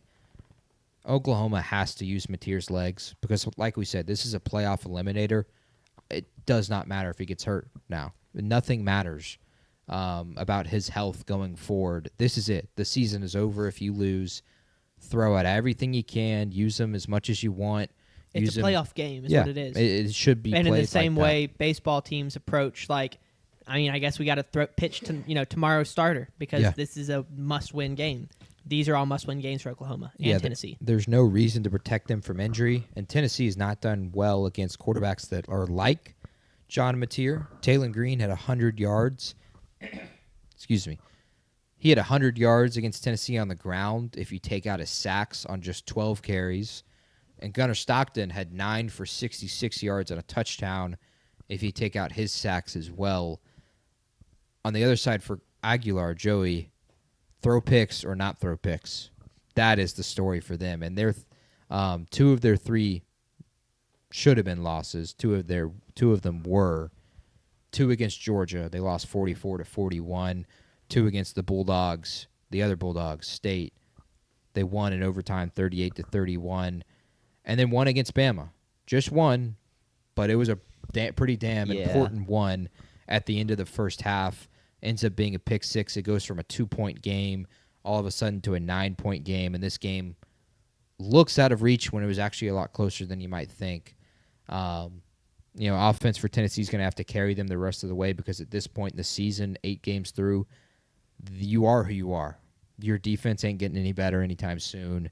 You're just going to have to go out and outscore Oklahoma. And so those are my keys to the game, gentlemen. Yeah, one of your questions was, does Oklahoma have a step or another step offensively? And it's a thing of at least for this game, if you could even just get back to pre-injury John Mateer offense, I think you can win this game. I But agree. if you go and roll out there with the offense the past couple weeks against Texas and then against Ole Miss, where he's missing throws and maybe he's not scrambling as much, I don't think they'll win this game. So I think it really relies on Mateer and also the game plan of how they use Mateer. I think you said it really well. It's unfair for them to have to ask him to go win this game, considering the injury and considering what they're surrounding him with, especially on the offensive line and the run game front. There's just no help. But while it's unfair, they have to ask him to do it, and he's going to have to deliver if he wants to win this game and if he wants to be someone that gets to play in the playoffs, because that run game just simply isn't there. And Tennessee's defense has been bad, and their run defense isn't good, but their real weakness has been their pass defense. Yeah. I think their front is going to be good enough to hold up and limit the Oklahoma rushing attack. I don't think it's going to be a renaissance game, at least from the running backs. Mateer can have his success, right? But I don't think you're going to see Jaden Ott magically start getting a bunch of carries and cooking, because still crazy that he just has no factor in this offense at all. Who would have thought? Imagine if he was at Cal with JKS. Kind of sad. A little bit, but he got his money, so hopefully True. he's happy. Got his bag. But yeah, I think that's what it comes down to, is what can Mateer do for this OU team? Yeah. Because I expect Aguilar to have success like Trinidad did. Now maybe he throws a couple picks because he does that. Now a lot of times it ends up seeming to not be his fault. Can the receivers help him? In every other game, he only has one other pick in his every other game. It was against UAB. Yeah. And it was in the second half when the game was out of reach. And so every other game that they've won, he has not thrown the football to the other team. Yeah. I think that's fair. Anything from you, Sanders, before we pick this game? Nope. Well, then you're first up. Oh, I'm going to pick Tennessee to cover. Sure. Have been underwhelmed with Oklahoma's offensive performance since Mateer's return from injury. Jack said this from the beginning. Oklahoma cannot run the ball. They can't run the ball. They're not running the ball. Like every week, we'd be like, Oklahoma gets another win. And Jack was like, they're not running the ball. And it didn't matter because John Mateer was carrying that offense on the ground, through the air. The defense was playing well. And right now, the offense is not playing well enough, even as good as the defense is trying to play. Not a great performance last week, not being able to stop Ole Miss and Trinidad Chambliss. I don't think they're going to be able to stop Joey Aguilar in that Tennessee offense either. They may be able to hold them. I mean, Ole Miss dropped 40 on them, 30 or 40. I mean, 34. 34. So, I mean, Split the difference. Tennessee might be able pouring rain. Yeah. Tennessee might be able to hold them to 28, 35. Sorry, Oklahoma may be able to hold Tennessee to 28 to 35. But I don't think Oklahoma's offense is going to be able to keep up with that kind of offensive production we expect from Tennessee, even against this Oklahoma defense. So I'm going to pick Tennessee. Sure. I'm also going to pick Tennessee. The home field, I think, matters so much in this game, and I just don't trust Venables to go win this kind of road game in the SEC, especially given his team. I said it's going to take Mateer to cook for them to win, and it is, but I'm going to throw out a couple other names too. Like, you're going to need Deion Burks has been kind of a no-show recently after he kind of popped onto the scene and was like, oh, okay, this is why we're supposed to know this name early in the season against Michigan, for example. Yeah, it's kind of just been Satanga. It's really just been Sategna, and they're going to need someone else to help them. And so maybe Deion Burks, resurgence game, but I'm going to take Tennessee to be able to score enough at home to win this game and cover the 3.5. I'm going to pick against y'all again. I'm going over Oh, wow. you. We're shaping up for disaster or glory for JP. Yes. I am going to continue to back my Oklahoma Sooners this year at least. Maybe this is my version of the Penn State Nittany Lions of last year for me. I'm going to take OU. I think that Tennessee defense is really, really weak, and I think Mateer and Venables will throw everything, the kitchen sink, whatever you want, into the playbook. They'll use everything they can, and I think Grubb and Mateer are going to score enough points to defeat Tennessee. I think I'm picking OU, though, more so because I have confidence in their defense, and I think their defense will make plays to impact this game. I think they'll turn Aguilar over, and I think OU will get a big win, keep their playoff dreams alive for at least one more week before they play at Alabama next week or in 2 weeks, if I'm not mistaken. Sure. So they'll keep it alive for at least one more week, and they'll bye shock week. the Vols up there on Rocky Top. If there was a game I could go to this weekend, it would be this game because Rocky Top in a night game is just a excellent environment, and I imagine it's going to be dynamic there this Saturday. But give me Mateer. Give me Boomer Sooner OU. All right. There you have it. I think it is shaping up to be potentially a great week for you, but also when you only pick 4 games instead of 9, it does limit the More coming jump on that later. can be made. Yeah. More coming. Wait, what? There may be 9 best bets. We'll have to Oh, see. wow. Yeah, I wish there were. I mean, we can pick. The game that people are trying to get Game Day to come to, is that next weekend? the game between the campuses two that are right next campuses are to each other. across the highway. Yeah, We got to pick that game. We don't Okay, have to preview sure. it, but we got to pick that game. I'm down. Let's do it. We may. I don't think there's any other games worth throwing on the pick'em for this week. No, I do have a question for y'all, but I was going to save it till after we do this last preview. Maybe Miami at SMU, but we'll do the last preview and then we can discuss other things. You don't want to ask your question? I was going to ask it after this Okay, preview. heard. The Cincinnati Bearcats lost their first game of the season, have been red hot ever since, led by quarterback play of Brendan Sorsby. But they have easily their toughest test to date, in my opinion, having to go to Utah and face that physical Utah front seven on both sides of the ball.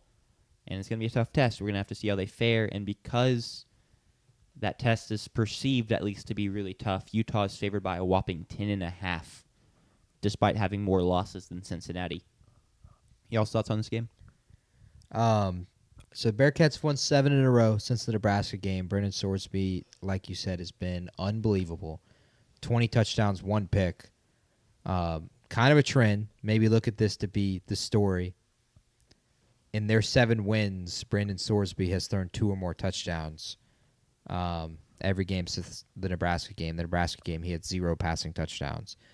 So if he throws 2 touchdowns, maybe Cincinnati wins, guaranteed.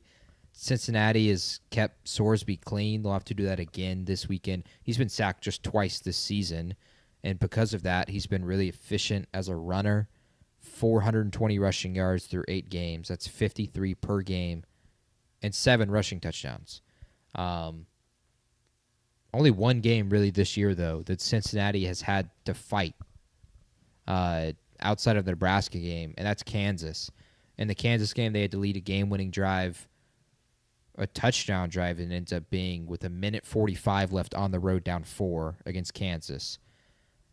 Other than that, they have trailed for just 6 minutes and 48 seconds since the Nebraska game. They haven't been behind. They haven't had to play from behind. And so, going into this really tough environment and a really tough place to play and a really tough place to win, where really only elite teams like BYU can win, can Utah put them behind? Can Utah put Cincinnati behind and make them play a different kind of script? Because when they were behind against Nebraska, it was a different story. Sorsby, 1 pick in that game. That was his 1 pick of the season. And playing at night on the road at Utah, it can be dangerous too. Maybe he doesn't get to stay clean. Maybe they sack Sorsby a couple times. That's right there, right at the top. The one thing that I'm really, really looking at is, can Utah get ahead early, and can they make Sorsby in that Bearcat offense play from behind? I want to see that. Also, though, for Utah, on the flip side, they're really bad in their 2 ranked matchups that I actually count, at least. The BYU game, which they choked, and the Texas Tech game. They played a ranked Arizona State, but Sam Leavitt was not in that game, and Georgia Tech legend Jeff Sims had to go on the road at Utah and got blasted.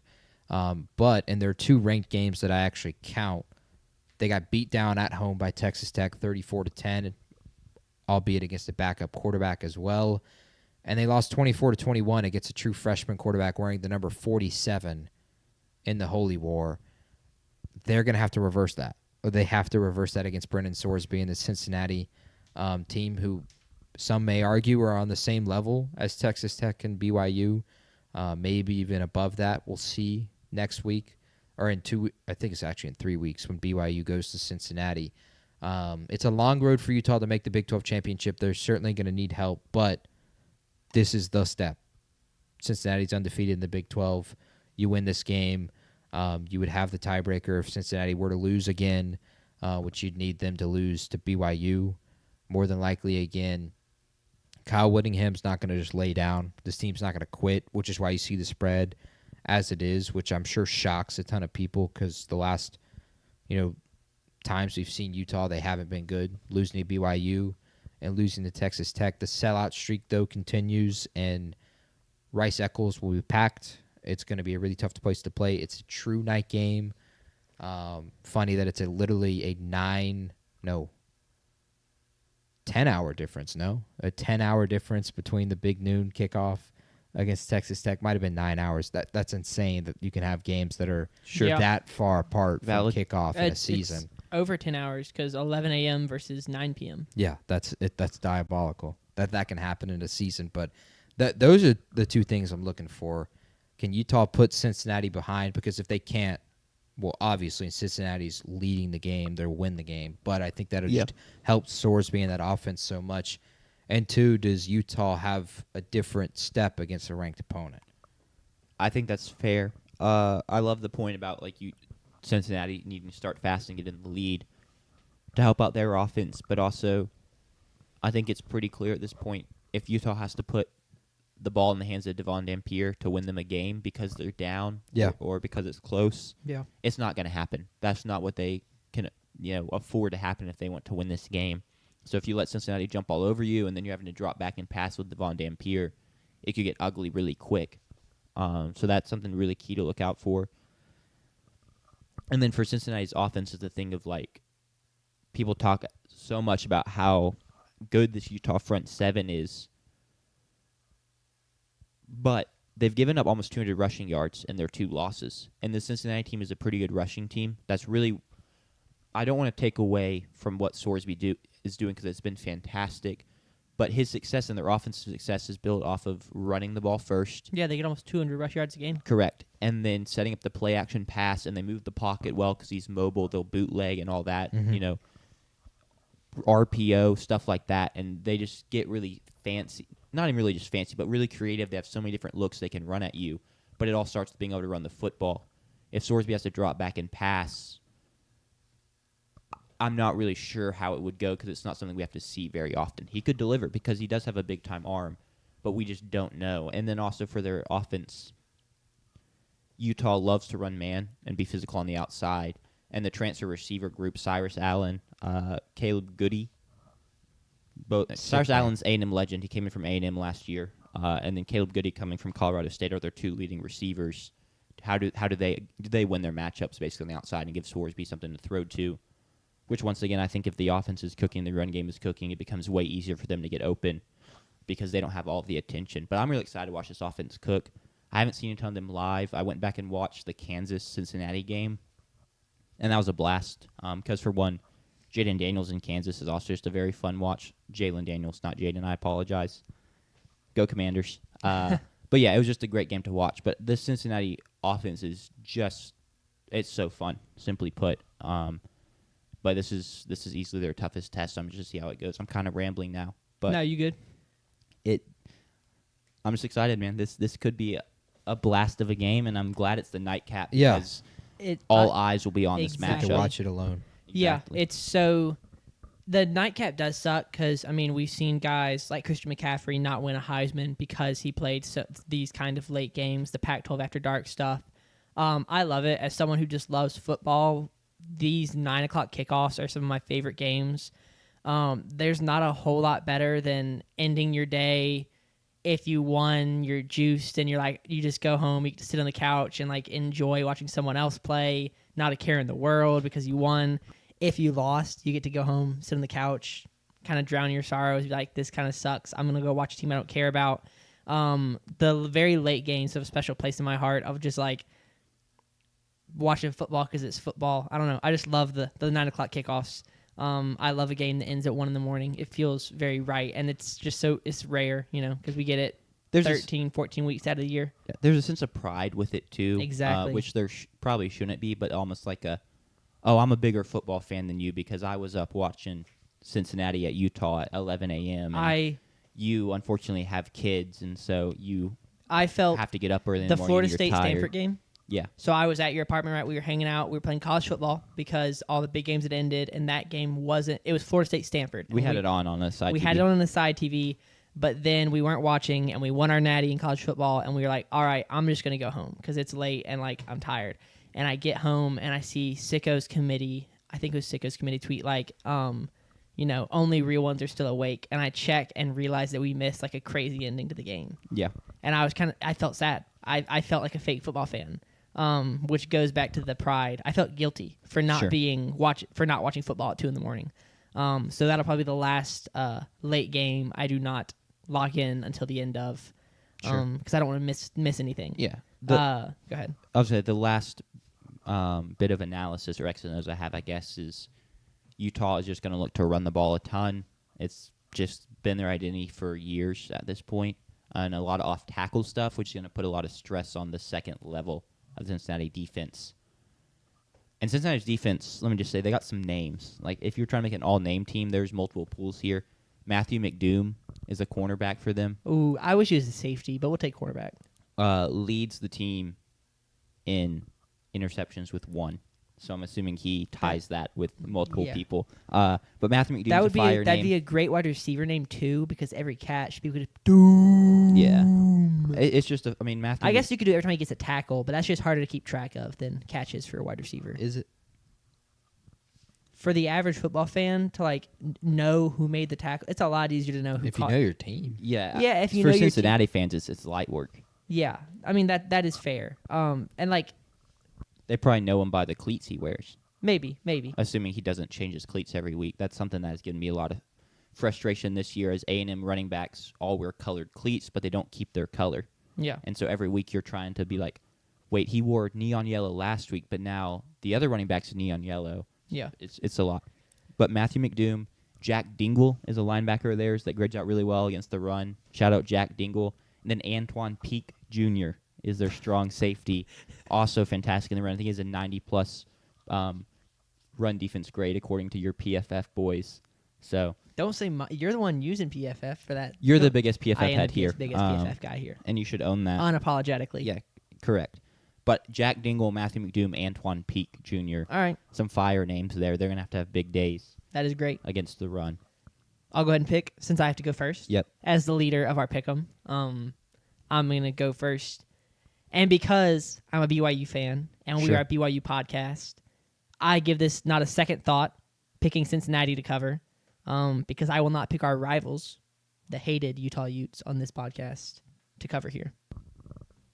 Sure. So you're going Cincinnati to I'm gonna go cover. Cincinnati. But Don't you look at picked don't you- don't look at me, JP. Don't look at me weird. I'm interested to see. I did pick Utah to cover against BYU when they play, but that was before we really became a BYU podcast. You're not a I day one. disagree. You're not a day one. Literally picked them to go over their win total 5 months ago when y'all picked them to go under. So Do you have it for sure you went under? I remember. Okay. I'm gonna take Cincinnati to cover. I'm not sure they win. It's real. It's just Cincinnati really has not played a team that profiles like Utah in a while. Cincinnati or Nebraska kind of has that defense, but not even really. So it's kind of hard to know what I'm gonna get from Cincinnati. But I know what I'm gonna get from Utah, and I don't love that offense. Especially, I don't love that offense to win a blowout. And since the spread's 10.5, I feel very comfortable taking Cincinnati to cover. Yeah, even if Utah's up by 7 or 10 with a quarter and a half to go, I could see them running the ball and chewing up 8 to 11 minutes of clock, something like that. Yeah. And still only being up by 10 after that. That's that offense could just chew clock, which keeps the scoring margin closer. Sure. JP? Do I damage control or do I swing for the fences? Wait, Why don't can't- you just follow your heart Yeah. or your brain? What your brain, aside from getting a leg up on us or damage controlling, who you truly think is going to cover? What do you have? Utah's winning and covering. Okay. Vegas knows is one of my reasons. But the spread moved from 9.5 to 10.5. Does that not scare you at all? As someone No. that likes, would prefer it to be at 9.5. no, I think they win by 11 Okay. plus. Okay, that makes a lot more sense than winning by 11. I just don't think they win by 10 plus, but I think I'll take 11 plus all day. I think the crowd's going to be electric. I think that'll play a big part in this game. I think of Cincinnati, a body clock is going to be a 9 p.m. body clock kick for them. How well do they manage that? And then I think a big part of it is Cincinnati hasn't played from behind and hasn't played in this kind of road environment.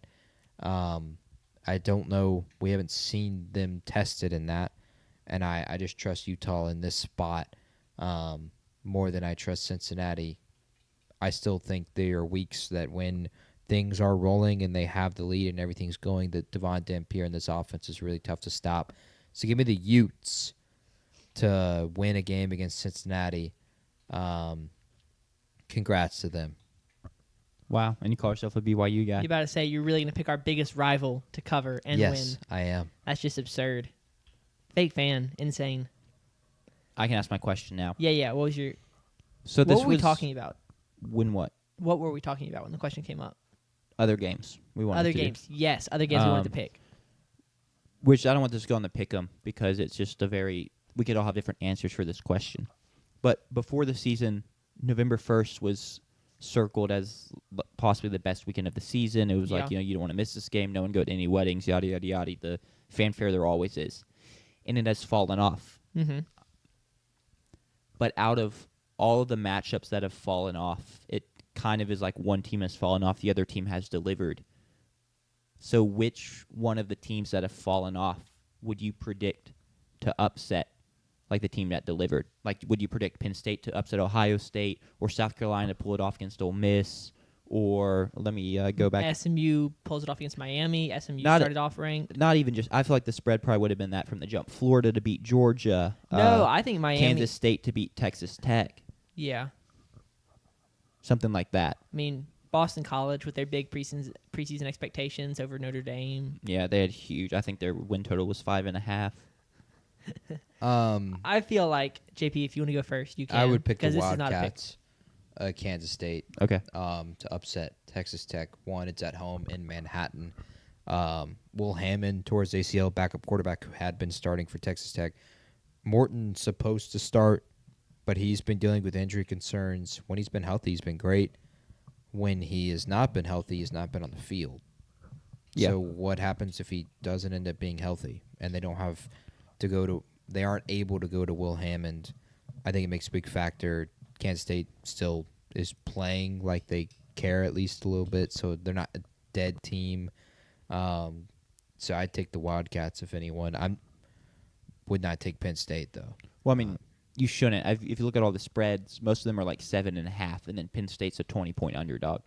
I would take Florida at the Swamp. They're 7.5-point underdogs. Not at the Swamp. Not at the by Swamp. way. It's in Jacksonville. Jacksonville. You're right. Biggest outdoor cocktail party in the world, or whatever it's called. Yes, I can clip that pretty is well. pretty close to what it is called, but yes. Well, Is that what is that? Yes, you were on the right track, but that was regardless butchered. of Swamp, I still would take them to win this game. We've not seen them since they fired their coach. Maybe there's a spark. Maybe DJ Lagway and the talent they have comes out swinging and pulls one off. It is. I literally just saw the name. The world's largest outdoor cocktail party. yes. Yeah. Okay. I It's was no close longer enough. officially used. Really? What is this world coming to? Not yeah. good. About to say we're just Game's that is- gone. I think if I could, I may have to, ask Josh Pate this question on Twitter because he goes on and on about like putting games on campuses. I wonder how he feels about this game being not on a campus. Probably hates it. You think he does? Yeah. No. I don't think. I guarantee he doesn't. I know he doesn't because he said that he hates that the name is going away. Yeah, it's been played in Jacksonville almost every year. His favorite rivalry game in the world is the Red River Shootout. Yeah. Yeah, but I think he'd prefer it to be on campus. No, he wouldn't. We have to ask him. He doesn't I'll ask because him. that's his favorite. He thinks it's cinema, the split down the middle of 50-50, Yeah. the Texas State Fair. The I Texas mean, State, his photo, the photo Texas of him State holding Fairs. the stuffed animal was at the Texas State I mean, the Fair. Texas State Fairs, like, you don't beat that. But I think he's, in my opinion, I feel like he's pretty clear that he wants games played on campus. I don't know. I'll ask him on Twitter. Which I and heard they're see now if- going to some weird 4-year cycle for this game or something, potentially. the Florida Georgia game. Yeah. What are we talking about? It'll be like Jacksonville, and then it'll be like Tampa, What? and then it'll go to campus, and then it'll go to campus. Poor Jacksonville. That No. could just not be true. But There's no way. That's, Why that's would from Georgia? No 3. I'm about to say that's definitely. Why would Georgia agree to go play in Tampa? Yeah, they're not Money? Get a game in Atlanta at least. maybe one of them was in Atlanta. I don't remember. Yeah. Okay. You got to pick yours, coach. I have to pick my upset. So JP said Kansas State over Kansas Texas Tech. State. You said Florida over Georgia. I'll go with South Carolina over Ole Miss. South Carolina loses a hope. close one to Alabama last weekend. showing that they still do have some life in that team. And I think Ole Miss is still beatable. I think they looked really, really good against Oklahoma. And for some reason, that offense, partially or maybe even primarily due to the fact they couldn't run the ball, could not do anything to that Ole Miss defense like Georgia did. So if South Carolina can do anything offensively, maybe they can hang in this game and get an upset. Sure. I was half right. The next 2 years it's not played at Jacksonville due to renovations. Okay. And they're going to Tampa and Atlanta. That makes sense. So I see why you Still boo that. I mean, what are they? Are they Go to Tampa. How about or just play during the renovations? I mean, Missouri and Vanderbilt are doing it. Like, what kind of cowards are they? They can't play in a little bit of Yeah, but They could have construction. just made it a home and home over those 2 years. True, that too. That Do would've we been more want to throw out a couple additional? Not really. All right, cool. We don't have Picks? to. No. If I'm Unless not you want to say Haynes King is losing this weekend. if I'm not locked into my picks, I don't want to toss any hurt my record because obviously I'm so dialed in the first place. Yeah. Rumor is Haynes King is pissing blood, but he'll be all right and he'll play. So I wouldn't expect anything less. Where did you hear that? it was like in an interview with him. So like this It's is a not BS. Okay, That leads us to the other sport. you got to give me just a sec to up. I have the graphics made. I got to put them in. Huh. Apologies. Well, let me filibuster. You are welcome to filibuster, or we can have a conversation that If- involves. If Jeff Lebby Oh boy. pulled out a fake punt Saturday Again? again because he maybe reasons they've already seen it once, so they don't think we'll do it again. We'll reverse psychology them. Does it succeed on a 4th and 5? 4th and 5. Why not? Yeah, I have trust that it would. Okay.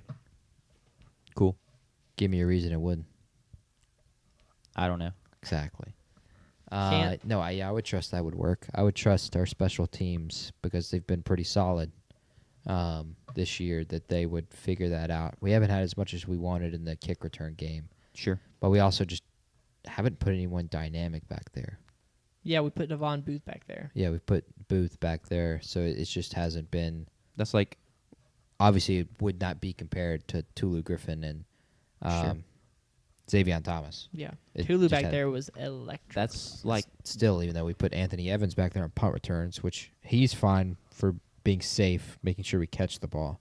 yeah. But I still wish we would see like Brennan Thompson on kick returns. Or you can do the A&M thing where your guy returns a punt for a touchdown and then you put someone else back there and he muffs it. I really thought Brutal. Tulu Good was going to special make teams. a carve out a spot for himself in the NFL with the new NFL return rules and how the dynamic kickoff return or whatever. Like, I thought his kickoff return abilities were going to translate and get him a spot as like a special teams / like 4th or 5th string wide receiver, kind of like Cordell Patterson got his start as a kickoff return guy before like getting some time as a running back. Like Yeah. he was primarily he was a kickoff guy and Yes, he had a but- lot of touchdowns returned. Physically, they're completely different. Yeah, Patterson's way bigger. yeah, And also, Tulu went to the Raiders, so his career was over before True. it got started. And that's been true for pretty much every Raiders draft pick or signee over the past 5 or so years. Tyree Wilson, first-round pick. Jonathan Abrams, DJ Glaze, sadly, is been a big the miss. Clemson D line they drafted, The Cleveland Farrell. Cleveland Farrell. the thank you. Camryn Richardson. Who went off the deep end for them? Defensive back? You mean Henry Ruggs? No, I don't think that's who But he's. he can he- add he him to the fits that. list. You mean Arnett, maybe? Damon Arnett, maybe. Yeah. Chandler Jones, but he wasn't a draft pick. He just went psychotic. 'Cause he had Antonio CTE, Brown went there. CTE. CT's Antonio Brown. Yeah, everyone who's gone to the Raiders. Geno Smith. Amari Cooper went back and then immediately retired. Geno Smith goes there. And all of a Raiders are sudden actually can't just see. cursed. Yeah. Yeah. Derek Carr was a Raider. That's why he became a Saint. It was not good. Huh. I don't Something even know. to If, think about. yeah.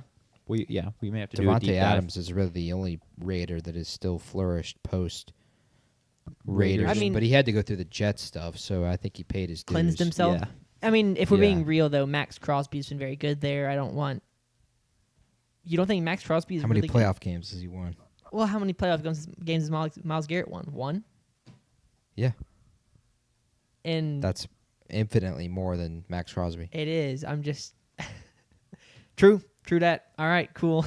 Can't argue with that. Again, that leads us to our other sport, the NFL, Yeah.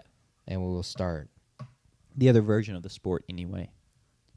The Broncos, who currently lead the AFC West, travel to Houston to face the Texans, who are trying to dig themselves out of an early season hole. And Houston is favored by 1.5 in this matchup. You're looking at a clash of great defenses is the thing that sticks out to me here first. But key points from y'all two gentlemen. Bo Nix, Yeah. been cooking for the last 5 quarters. Across those 5 quarters, he is 35 for 54 for 421, 6 touchdowns, 1 pick, 2 rushing touchdowns, and 50 rushing yards. Texans, like you said, defense has been elite, 14.7 points per game, 267 yards per game. That's the entire season. That's across 7 weeks. That's across 7 games against 7 different teams. CJ found himself last week against San Francisco statistically and kind of from a mojo-wise too. And it's the best time to do so before playing Denver, who can shut you down. CJ was 30 for 39 for 318, 2 touchdowns, 1 pick. He also had 7 carries for 30 yards. The key for this game and for Houston to beat the Denver Broncos is twofold. Bo and Sean beat themselves, and you have really good running back play. That's the 2 trends you can draw from the 2 losses for Denver so far this year. The Colts lost. Jonathan Taylor had 215 total yards, multiple touchdowns. Bo threw a terrible pick in the 4th quarter. They missed a field goal, and not to mention the flag that lost them the game. That's coaching. That's Sean Payton. And the Chargers lost. Omarion Hampton had 129 total yards, his best game of the season. Bo and Sean went back-to-back 3-and-outs to end the game when the game mattered, and the Chargers scored 10 points on their final 2 drives, and the Chargers ended up winning that game. That is, at least so far, been the trend, and so now it begs the question, can C.J. Stroud and the Texans find that coming off a week where they finally got some rushing attack? Both running backs had 55-plus rushing yards last week in Woody Marks and Nick Chubb. Will we see one of them get to 130 total yards? I doubt it. But maybe what if they combine to get up to 150 total yards and have a dominant performance there? It's a key part not only because it's a trend to what the winning teams have done, but it also gets you ahead of the chains. It keeps you out of 3rd and 7, 3rd and 8. And this is a Denver team that is on a historic pace in terms of sacks. They are first, of course, in sacks. They are first in the least amount of times being sacked. It's plus, I think it's plus 38 is the differential in sacks that they have in times they've been sacked. That's an NFL record. No team has ever had a plus 35 difference in the 2 at any point in the season ever. So if they keep this pace that they're on, of course, they will set a record for that. That is something, like I said, where running back play can help them, the Texans, avoid getting sacked because it keeps you ahead of the chains and keeps you in more manageable passing situations, and Nick Bonito can't tee off on you. On the Denver side, maybe Houston can trump that and get after the quarterback with Will Anderson and Danielle Hunter. Can they slow down Bo Nix, who will slow down himself much of the time and has been pretty bad pretty much the entire season outside of these 5 quarters and a little bit here and there? He has been pretty bad. I expect them to be bad against this Texans defense. But Denver has won 10 straight games at home. It's the largest streak in the NFL. Active streak, 10 straight games at home. And they're not playing at home this weekend. I was going to say, I do believe it's on the road. Why did I have that stat in my head then? It happens. It happens. Well, advantage Texans. Give me the Texans to win this weekend. Sure. I like I like Houston to find enough defensively to shut down Bo Nix and just win a slugfest. I don't expect CJ and that offense to score a ton. That stat was mentioned to me earlier this week, and now it made me think There's that nothing game wrong was with at educating the Denver. audience. Yeah. It can, that is a- preps them for the it's a next fact. Denver home game. It will. Did I not mention that when we picked the playoff picture on Tuesday? I think you did. Okay, maybe that I stumped myself. Your Whoops. memory's too good. So you remembered something for the wrong segment. I mean, It happens. yeah, I'm right there with you. good problem to have. This feels like the ultimate celebrate defense game.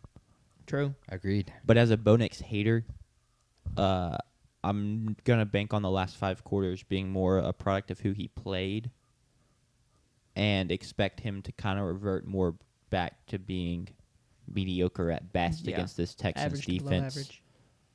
and possibly throw a pick or two that really hurts them, or they fumble, or Sean Payton gets too crafty at some point. So I'll take the Texans to cover the 1.5. Yeah, like, you've got 3rd and 3, and instead of just hitting Evan Ingram on a route that gets the tight end open, you try and craft up something fancy. It's like, don't go to the tight end. You just pay top end money. Like, don't worry about it. He's slowly getting more and more involved. Yeah. He's doing better than your Um, boy Will Disley or Tyler Conklin trying to wipe his hands mid-play. All right, cool. Let's pick it. Do I still have to pick first? We both already picked it. so- Oh, did y'all? Yeah. But you need to pick officially, I guess, first. Yeah, Sure. And I also need to write down y'all's picks and the spread. It is still Houston minus 1.5. If it makes a difference to you, Nico Collins didn't play last week. He will play this weekend, Sanders. That changes everything. I'm gonna go Houston. Did y'all both pick Houston? We did. See, I thought I was. Convenient you just happened to forget who we picked, and then pick the same team. Y'all have I stumbled in that. voluntarily Nah, picked yeah. your team I'll take before blame. I did. Yeah. You Fair. cannot be mad at me. I thought I was picking first when I picked. I'm not gonna lie, because I didn't hear y'all's picks. Sure. I will also go Houston for all the same reasons you guys said. I'm not. Yeah, gonna absolutely, elaborate. of course. I'm not gonna elaborate. Last thing on that one, Texans are 3-4. They lead the league in least amount of points per game given up and least amount of total yards given up. It's the first team ever to have a losing record through 8 weeks and be leading those 2 categories. Shout out the Texans, man. Yeah. Man, we're seeing. Yeah, it's tough. 2 historic stats on both sides. Yep. All right. This is a tough weekend in the NFL, in my opinion. Because we have Chiefs at Bills is great, but then Broncos at Texans, Texans Celebrate have not defense, been man. great. Celebrate defense. and now we're looking at Colts at Steelers. Sounds like a great game. Cinema. All right, take it away. The Indianapolis Colts, who have just been off to a flying start this season, go to the Steelers, who are off of a loss to Green Bay, and the Colts on the road are favored by 3.5. And my question or statement for the Pittsburgh Steelers is, I guess you better hope the defense magically gets better over a week, because if not, it could be a long day against Danny Dimes and Jonathan Taylor and that offensive line and Alec Pierce and Adonai Mitchell. I don't really think he's one of the key pieces there. Michael Pittman, just weapons all around. And the Steelers' defense has been very uninspiring to this point in the season. Y'all's thoughts on this game? Like you said, Indy is flying high, 7-1, and yet teams don't want to respect them. And I heard an argument earlier this week, and I'm not going to give this person credit because I don't remember their name. Sorry to you, but what if this Colts team had just lost to the Broncos like they did, and then the Broncos cheated, and they got another chance, and they were 6-2? Would anybody be really talking about them being this high? No, genuinely. Would people think of them this high? Would people like Wynn was making an argument that they should be way higher on the pyramid? Or would they just be a really good team? People, I think, because they have the best record in the NFL, because they're 7-1, because they have been blowing out teams, on top of that, they want to peg them as, okay, they should be one of the best teams in the league. Would they be in that conversation? We just gotta ban that word, but that's a good use of that word. Yeah, it's a great use. It's a good question. What was the question?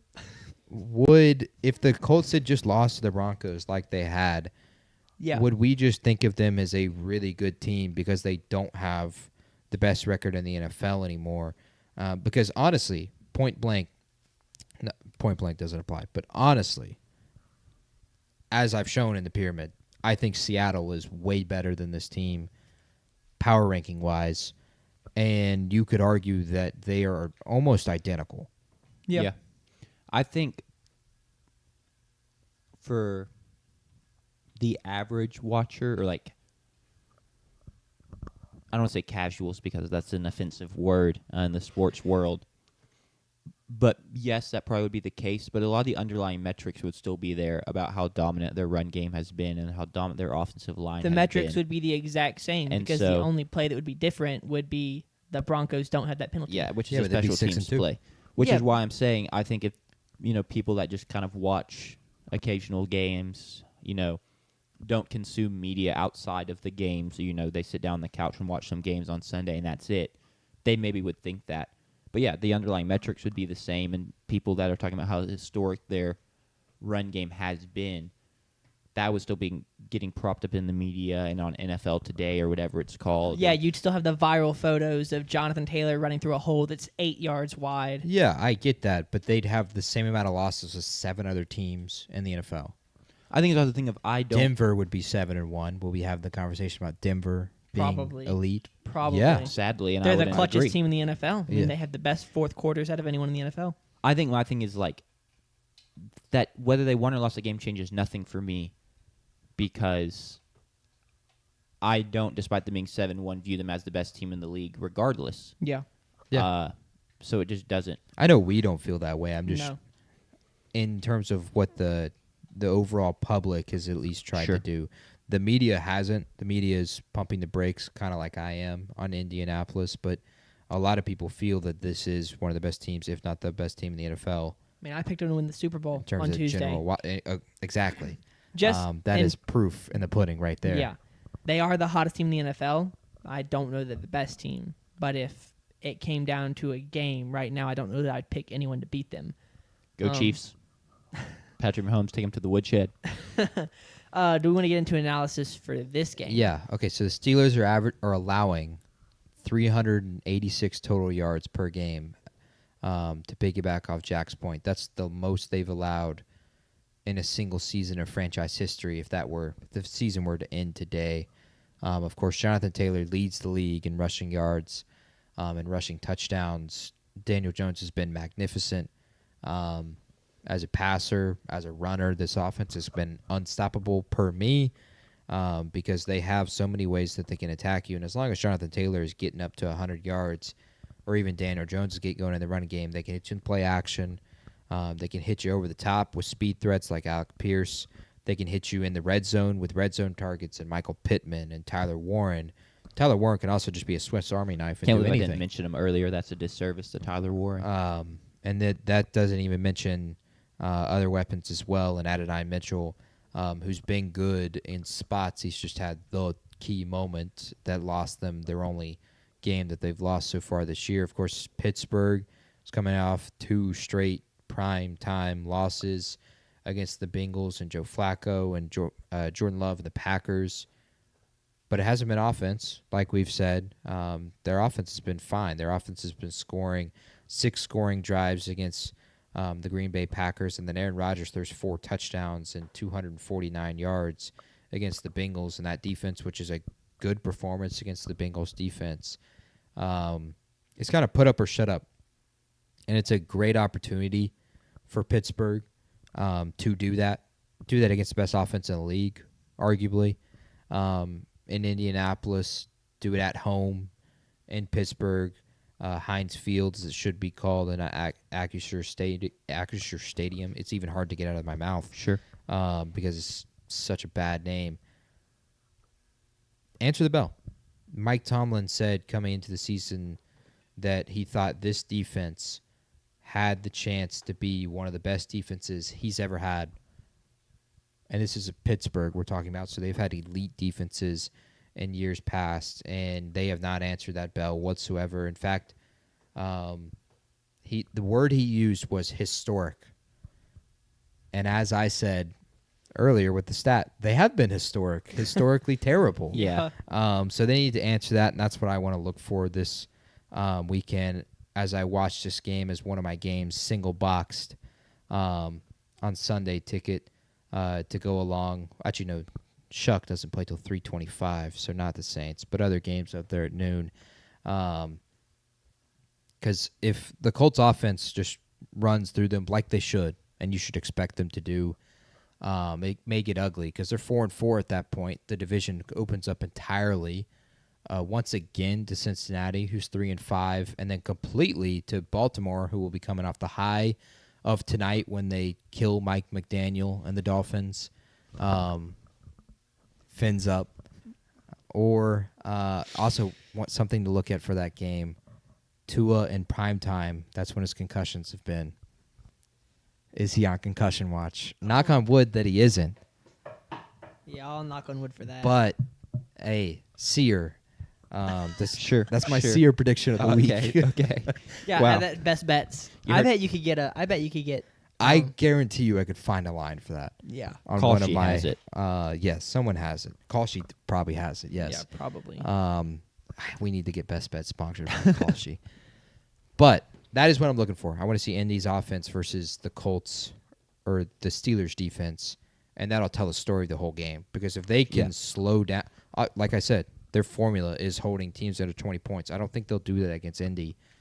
But if Aaron Rodgers and this offense can continue to score maybe 28 points, then they might not have to hold them Yeah. to under 20. Sure. Anything you want to add, Sanders, before we make you pick this game first? No, I'll pick it. I'll go and dive right in. I'm gonna pick the Colts to cover. They have, like I said, I have them as the hottest team in football right now. I had them if the playoffs started today. I would have them winning the Super Bowl due to that hotness. And so I'm gonna stick with it and pick them to win and cover until they falter, because they have not missed a step yet. Other than the A.D. Mitchell dropping the ball, but other than that, they haven't missed a step. You don't want to see a horse falter, though, man. It's a tough moment. You gotta shoot it. That's not necessarily what I meant, but sure. I'm also going to pick the Colts. I said earlier, you better hope the defense magically fixes itself coming into this week, that being the Steelers' defense. Magic is not a thing.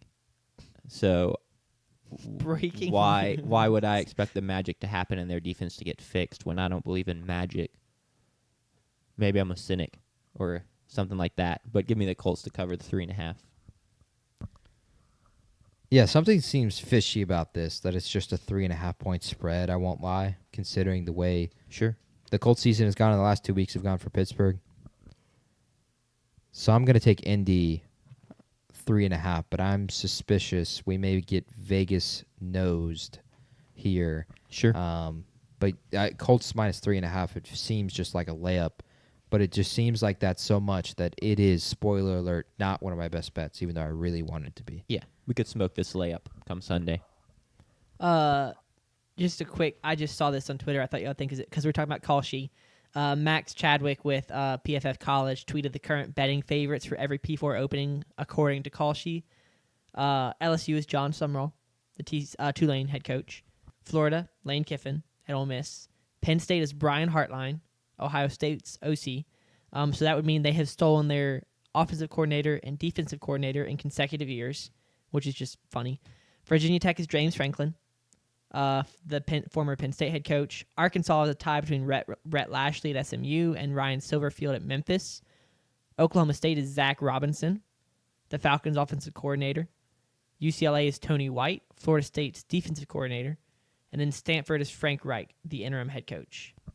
Sure. So those are Kalshi's leading. Just talking about Kalshi, I thought it was funny We're that giving came up. Cost you a lot of publicity. Well, we're not just being we're- sponsored, we're- man. Yeah, we're trying to get their But attention. that is a good list. I disagree with them in a lot of ways there. We But need something there, though. Like Yeah. odds provided by. We just need that. Yeah, we'll get right on that. yeah. I mean, it's not like they're a pretty small mom and pop place. I mean, probably get I'll their create a attention. sports book if I have to. Odds provided by me. That'd be pretty good. All Yeah, right. we'll figure out how to back that. Let's get There's to the our last game. Yep. the last game. Inarguably the game of the week. This is cinema, or at least it should be cinema. Feels wrong. It's not Sunday night, but it is what it is. The Kansas City Chiefs go to Buffalo, where they are favored by 2.5, despite being on the road, which I think tells you a lot about how Vegas views Kansas City currently. I mean, you combine that with the fact they're Super Bowl favorites. it tells you a lot. But y'all's key points for this game? Well, I mean, the leading stat that they'll give you immediately off the top of the broadcast is Josh Allen's 4-1 against Mahomes all time in the regular season. Sure. Mahomes is 4-0 against Josh Allen all time in the postseason Crazy. when it mattered. So they are. Mahomes is leading the series 5-4. Law of averages says Josh Allen's due for a win. But it would also say that Mahomes is due for a win for a regular season since win. it's 4-1. So something's got to give there for the law of averages. Buffalo 5-2. They are technically a game behind New England, who's 6-2, but New England has another bye week. This just feels so much more critical for Buffalo, and this is a tired take, but it's the right take. It's the take everyone's made all week. Buffalo has to win this game. For one, head-to-head advantage and potential seeding later down the line. For two, to not fall behind New England, because New England has a really weak schedule, and the only chance they're really going to get to guarantee they can even up with New England is beating them Sure. here in a couple weeks. Kansas City's been rolling offensively, especially with Rashee Rice back. The past 2 weeks have just been dominant performances, albeit against two great teams, according to some, but have turned out to be bad teams so far this year than the Raiders and the Commanders, sadly, for both me and Jack. But it just profiles as a Buffalo must-win. They dominated Carolina last week, just dominated them. As they always do. 40-9. Off of the bye week, they were ready to go, and they answered the bell. They had the one performance you can have that says there are no questions about it, because you just dominate offensively and defensively. They've got to get the ball to James Cook, X's and O's wise. Again, they've got to run the ball well against Kansas City. Got to keep Mahomes off the field. I think you got to win time of possession there, because if you give this Chiefs offense 7 tries, they're going to score probably 28 to 31 points out of those 7 attempts. At least it seems that way. And I don't know if we can say that this Buffalo offense, at least before they trade for someone, which hopefully they do in this coming week, because the trade deadline is on Tuesday, I don't know if you can trust them to score enough against Kansas City. So they've got to control the time of possession, limit the possessions that Kansas City gets. It's going to be hard to limit them less than 7. Sure. But if you can control it and keep that offense off the field for a long time, and then maybe they're rusty and they come out there and have a 3-and-out once or twice, and that can be the turning point in the game. I want to see Kansas City see if they're for real, I guess. And also in Buffalo's case, Buffalo has the worst strength of victory in the National Football League. The teams that they beat, Carolina has 4 wins, but their other wins are against the Jets and against the Saints. Like, these are not big time wins, and the really only big test they've had is New England, and they failed that test at home on primetime. So I think there's questions for both sides if both teams are really for real. And we can go either way depending on the result. But I want to see if Kansas City is going to show that they are going to consistently have great performances. Because I still picture in the back of my mind the Jaguars game. I still remember the Eagles game in the back of my mind. And then, of course, it wasn't necessarily clean last week against the Commanders. Yeah, multiple picks from Mahomes. Mm-hmm. It just bad spots. Are penalties gone? Are they going to play well in this Buffalo environment that they've played well in before? But I just want to see that with this version of the Chiefs team this weekend. So I think the advantage lies there for Buffalo. They've got more to play for, and I have more questions about Kansas City right now. Yeah, that's fair. I completely agree. This is the perfect opportunity to show the offense is fully back, because it has looked fully back, but you mentioned it's the Raiders and the Commanders. And it's kind of weird because really this Bills defense isn't that good, but it's still the Buffalo Bills, and it's at Buffalo too. So even regardless of the talent that Mhm. Buffalo has defensively, it'd be a big statement for the offense to go in there and cook. I almost gave away my pick. 49 degrees. That would have been really bad. It Don't would do have been that. really bad. Partly cloudy. Yeah, anything from you, Sanders? No, I can go ahead and go into my pick if y'all are ready. Sure, do it. This was a tough one, just because Kansas City has looked so different since Rashee Rice's return. They're 5th in total yards, 5th in passing yards per game, and the Bills' defense is just, and they're also top 10 in rushing yards per game, and that's kind of where the Bills' defense struggles. They're 31st in rushing yards per game, giving over 150 a game. But I'm still going to go with the Bills. I'm going to take them with that home field advantage. I'm going to take them with that Josh Allen wins the regular season matchups traditionally. And I think that that's a big part of this game. The Chiefs, they don't really have that same backs against the wall mentality that they won that Lions game and the Ravens game and then the Commanders game. I think now, even though the Chiefs have the better record, the Bills are kind of the ones with their backs against the wall, which feels weird to say, but I do genuinely think the Chiefs feel like they're in a better position than the Bills do. Sure. Just with the very quick arrival of Drake May, formerly known as Drake Maybe, now no longer known as that. I think the Bills, and then like I said, losing those 2 games in a row, one at home to the Patriots is kind of unsettling. And you just didn't win those games, and that's kind of scary. Whereas the Chiefs right now are really hot. And so I think the Bills are gonna play more like a caged animal than the Chiefs are, and I think that's gonna come back and give them the extra juice they need to win yet another regular season matchup against Mahomes. So I will take the Bills to cover Sure. and win. Yeah, I think the Bills will come out playing with a lot of aggression, but I don't agree that the Chiefs don't feel like they have their backs against the wall either. Considering they're 5-3, Buffalo, they're currently not leading the division. It's Denver's division currently, and the Chargers are right there too. And you've already lost to the Chargers. I think they're really frustrated with how the season started, and they're going to play with kind of an FU mentality and get back at all these early season takes people had about Mahomes can't hit the deep ball anymore. It's over. And, oh, man, look at Chris Jones. He's not hustling anymore. And, oh, Mahomes threw that 99-yard pick 6. He's washed. And they heard all of that. And they don't feel like they're done getting back at people for that. And so I think they're going to come out and win and cover in Buffalo.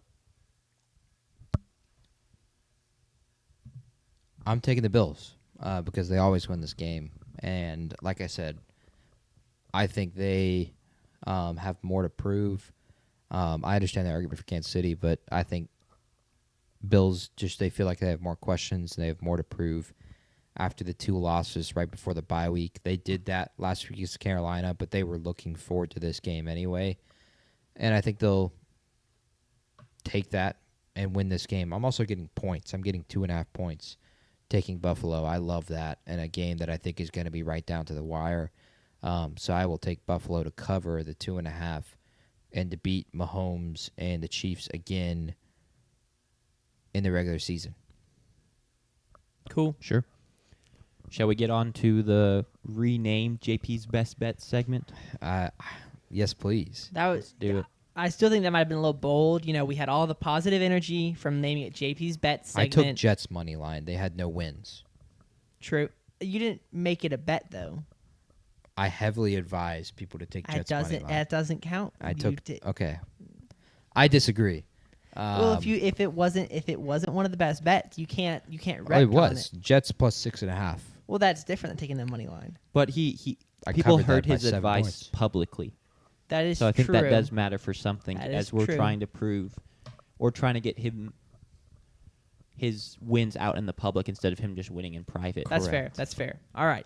Well, hit us again. Another great week. Well, this week we're going for the more is more tactic, and we are going to again add 2 additional bets to the number we had last week. So we've traditionally done 3 bets during this segment. That has failed us. We went to 5 bets last week because we said law of averages says we are more likely to win more than lose more with there being more bets, which of course makes a ton of sense. Yeah. The math. of course. The math. We did the math off air, but it works out. So I'm going to piggyback and bet on our success that we had last week and add 2 additional bets this week. And we've got 6 from the NFL and 1 from college football. I'm going to start with the 4 that are coming straight off the same trend that I bet last week, which were my 4 of my bets last week were this, and then we had the Buffalo bet that we just threw on there at the end. Of course, that panned out really, really well. But 4 are coming from this same trend. Teams following a win on Thursday Night Football this season are 1-6. The Chargers won on Thursday Night Football and go to Nashville this weekend to play the Tennessee Titans. Sanders will not be in attendance, and he will be happy that he wasn't. Or the outlier. I don't know what you're talking about. I'm going to heavily advise you to take Titans money line. Yes, this is the same guy who said last week take Jets money line, and also the week prior to that take the Bengals to beat the Steelers on Thursday Night Football, which was also a 7.5 point spread.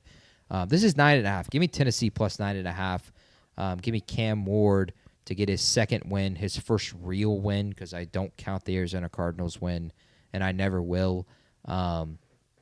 Titans shock the Chargers. This is a noon game, so again, the body clock thing the Chargers will have to weather through. The last time they did that, they lost to a rookie quarterback in the New York Giants. Well, that was different. That was a 9 a.m. body clock as opposed to 10 a.m. This is Nashville fair. is- It's still 9 a.m. body clock. Is Nashville Central Time? It's going to be a noon kickoff for us, a 1 p.m. kickoff. Yeah. So it's a 10 a.m. 10 a.m. And I meant that the first time as well. It's a 10 a.m. kickoff regardless again. And last time that happened, they lost to the Giants. Give me Tennessee to continue this trend to make teams following Thursday Night Football winning 1-7, Kevin, this year. I heavily advise taking Titans money line, but I'm not going to make it a best bet because who would do that? That's unless you're going to give me 6 points or something, or 8 points. We'll give you all the points. We'll pay you a 500. There you go. I like it. Now I will continue this trend with teams following a loss on Thursday Night Football. The Vikings, they're 4-3 the next week. Last week we took the Steelers to beat the Packers, and we took Pittsburgh plus 3.5.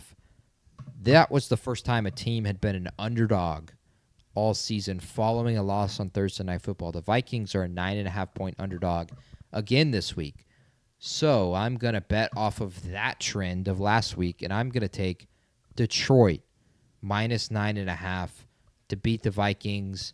J.J. McCarthy's supposed to start, but that's his first start since he played the Atlanta Falcons week 2. I think everything just favors Detroit here. Divisional matchups, so Dan Campbell and those guys are going to be motivated. Give me Detroit minus 9.5. We will now continue. Teams following a loss on Monday Night Football are 3-7 this year. Unfortunately, Jack's Commanders lost to the Kansas City Chiefs on Monday Night Football this past Monday. Brutal. They play hosting the Seattle Seahawks on Sunday Night Football this weekend. And did that spread just move? I swear it did. But if it didn't, we are going to take Seattle. It's the same spread. Seattle minus 2.5 to defeat the Commanders, because teams following a loss this season on Monday Night Football are 3-7. The only teams that have won the following week are the Bills, who actually won the week after the bye, and the Chiefs, which are 2 great teams. And, of course, last week we also bet Tampa Bay following their loss to beat the Saints, because they're another great team. I don't see the Commanders as a great team, Jack. I'm sorry. I don't think you do either. I completely agree. So give me Seattle minus 2.5. And the last one is coming again from Monday Night Football. Teams following a win on Monday Night Football are 3-6 this year. The Chiefs won on Monday Night Football and will play Buffalo this week. Give me Buffalo plus 2.5 to continue that trend. Those are my 4 trends off primetime football. Now I have 3 more bets. I'm going to take Dallas minus 2.5. Here's the trend, I guess you could say it, but really my reasoning. Arizona last year before the bye week, same head coach, supposed to be the same quarterback. We expect Kyler Murray to start this week on Monday Night Football against Dallas. Pre-bye, they were 5 of their last 6. They'd won 5 of the last 6 games. They went on the road to Seattle to play Geno Smith, who's apparently terrible, Mike McDonald at home, who is terrible at home, and they're off of a bye, and they lost 16-6 after winning 5 of their last 6 games, after being hot. So I'm going to take Dallas minus 2.5, who I think this is already an insane spread to begin with, if I'm being honest. This spread has to be bigger. So give me Dallas minus 2.5. Coming off the loss to Denver and Arizona coming off the bye after they got put in the graveyard on bye week. How do you even do that? They lost to the bye week in a 1-score game. Give me Dallas to win by 1 score, but more than 2 points. Give me Dallas minus 2.5. My last 2, I'm going to take one that has no trend, but it's a win-win scenario. Tyler Shuck makes his first official NFL start in Los Angeles this weekend against the Los Angeles Rams. It's a win-win scenario. For you. The Rams, yes, for me. Not for, if you bet on this, it's not. Unless you're a Saints fan. Unless you're a Saints fan. If the Rams win and cover, it's another best bet that's a green little box we get to put next to it. If the Rams don't cover, that means Tyler Shuck played good. Because I don't think this defense plays good against Stafford and Puka Nacua. And that means Tyler Shuck covered 14.5. And even if it was 2 touchdowns, I think we would celebrate that. So it's a win-win scenario, and that's why I'm just going to throw that on there as a best bet, because you don't get that many times. Yeah. I mean, y'all could cover and him play bad. He could get benched for Rattler, sure. No, it's 28-14 y'all cover, right? Yes. So it could be 4 Rams touchdowns, or with a Tyler Shuck pick 6 and like an Alvin Kamara 80-yard touchdown, and then a Matthew Stafford interception on the 10-yard line, and you score a touchdown. Wouldn't be his first pick 6 in that building this year. Not at all. Y'all could win cover and he'd be bad. That's a very specific scenario. I don't see that as possible. Very fair. I'm going to rule that out. And then we are going to take our only college football bet of the weekend. I'm going to take Houston in the cage, minus 12.5. And here's the reason. They host West Virginia. West Virginia on the road this year is 0-4. Okay, big deal. They're a bad football team. They're 0-4, losing at Ohio to Parker Navarro, 17-10. Didn't cover the spread. Losing 41-10 to Jalen Daniels in Kansas, not covering the spread. Losing 38-24 against BYU, not covering the spread. And losing to Scott Frost in UCF. The score's not up there. Do you want to guess what the score was? West Virginia at UCF. West Virginia. UCF had the worst odds to win the conference to start the year. 28-17. No. 35-10. 45-13. That's close. They got blown out by Scott Frost and UCF. That hurts. Give me the cage to be rocking the Cougars to get to 8-1, and Houston minus 12.5. Those are my 7 best bets of the week. If we have another winning week, this trend will continue. We'll have 9 next week. I can't wait. Bet. Good stuff. I will say, I think if you're betting on the Tennessee Titans in the year 2025, get help. You would have told me Maybe I was need to crazy call the number. if I took Jets money line after the Bengals just beat the Steelers, but I told you. I didn't call you crazy. Exactly. But you're calling me crazy right now. Sure. It's Justin Herbert. Come on, man. Yeah, it's Justin Herbert, just leading the league in passing yards. No big deal. King. We'll see. shall we wrap this up? Tennessee's a good defense. Yeah, I mean, a short show, 2.5 hours, light work. Light work. Thanks Done- to all who Done in listened. time for dinner. Done in time for dinner, correct. And for a nice little intramural volleyball game. Thanks to all who tuned in, either live or listening to the recording after our great editor Sanders posts it. Thanks for all the support. It means a lot. And we'll be back for you all Sunday to recap everything we talked about today. Plus, I'm sure a little extra because crazy things happen that we don't expect, and Like we Penn must State talk winning. about them. If Penn State wins, I'll do the podcast with no shirt on. Hell yeah. Okay. So, All right. I Penn love State, to please hear don't that. win. But yeah, peace. See y'all. See ya.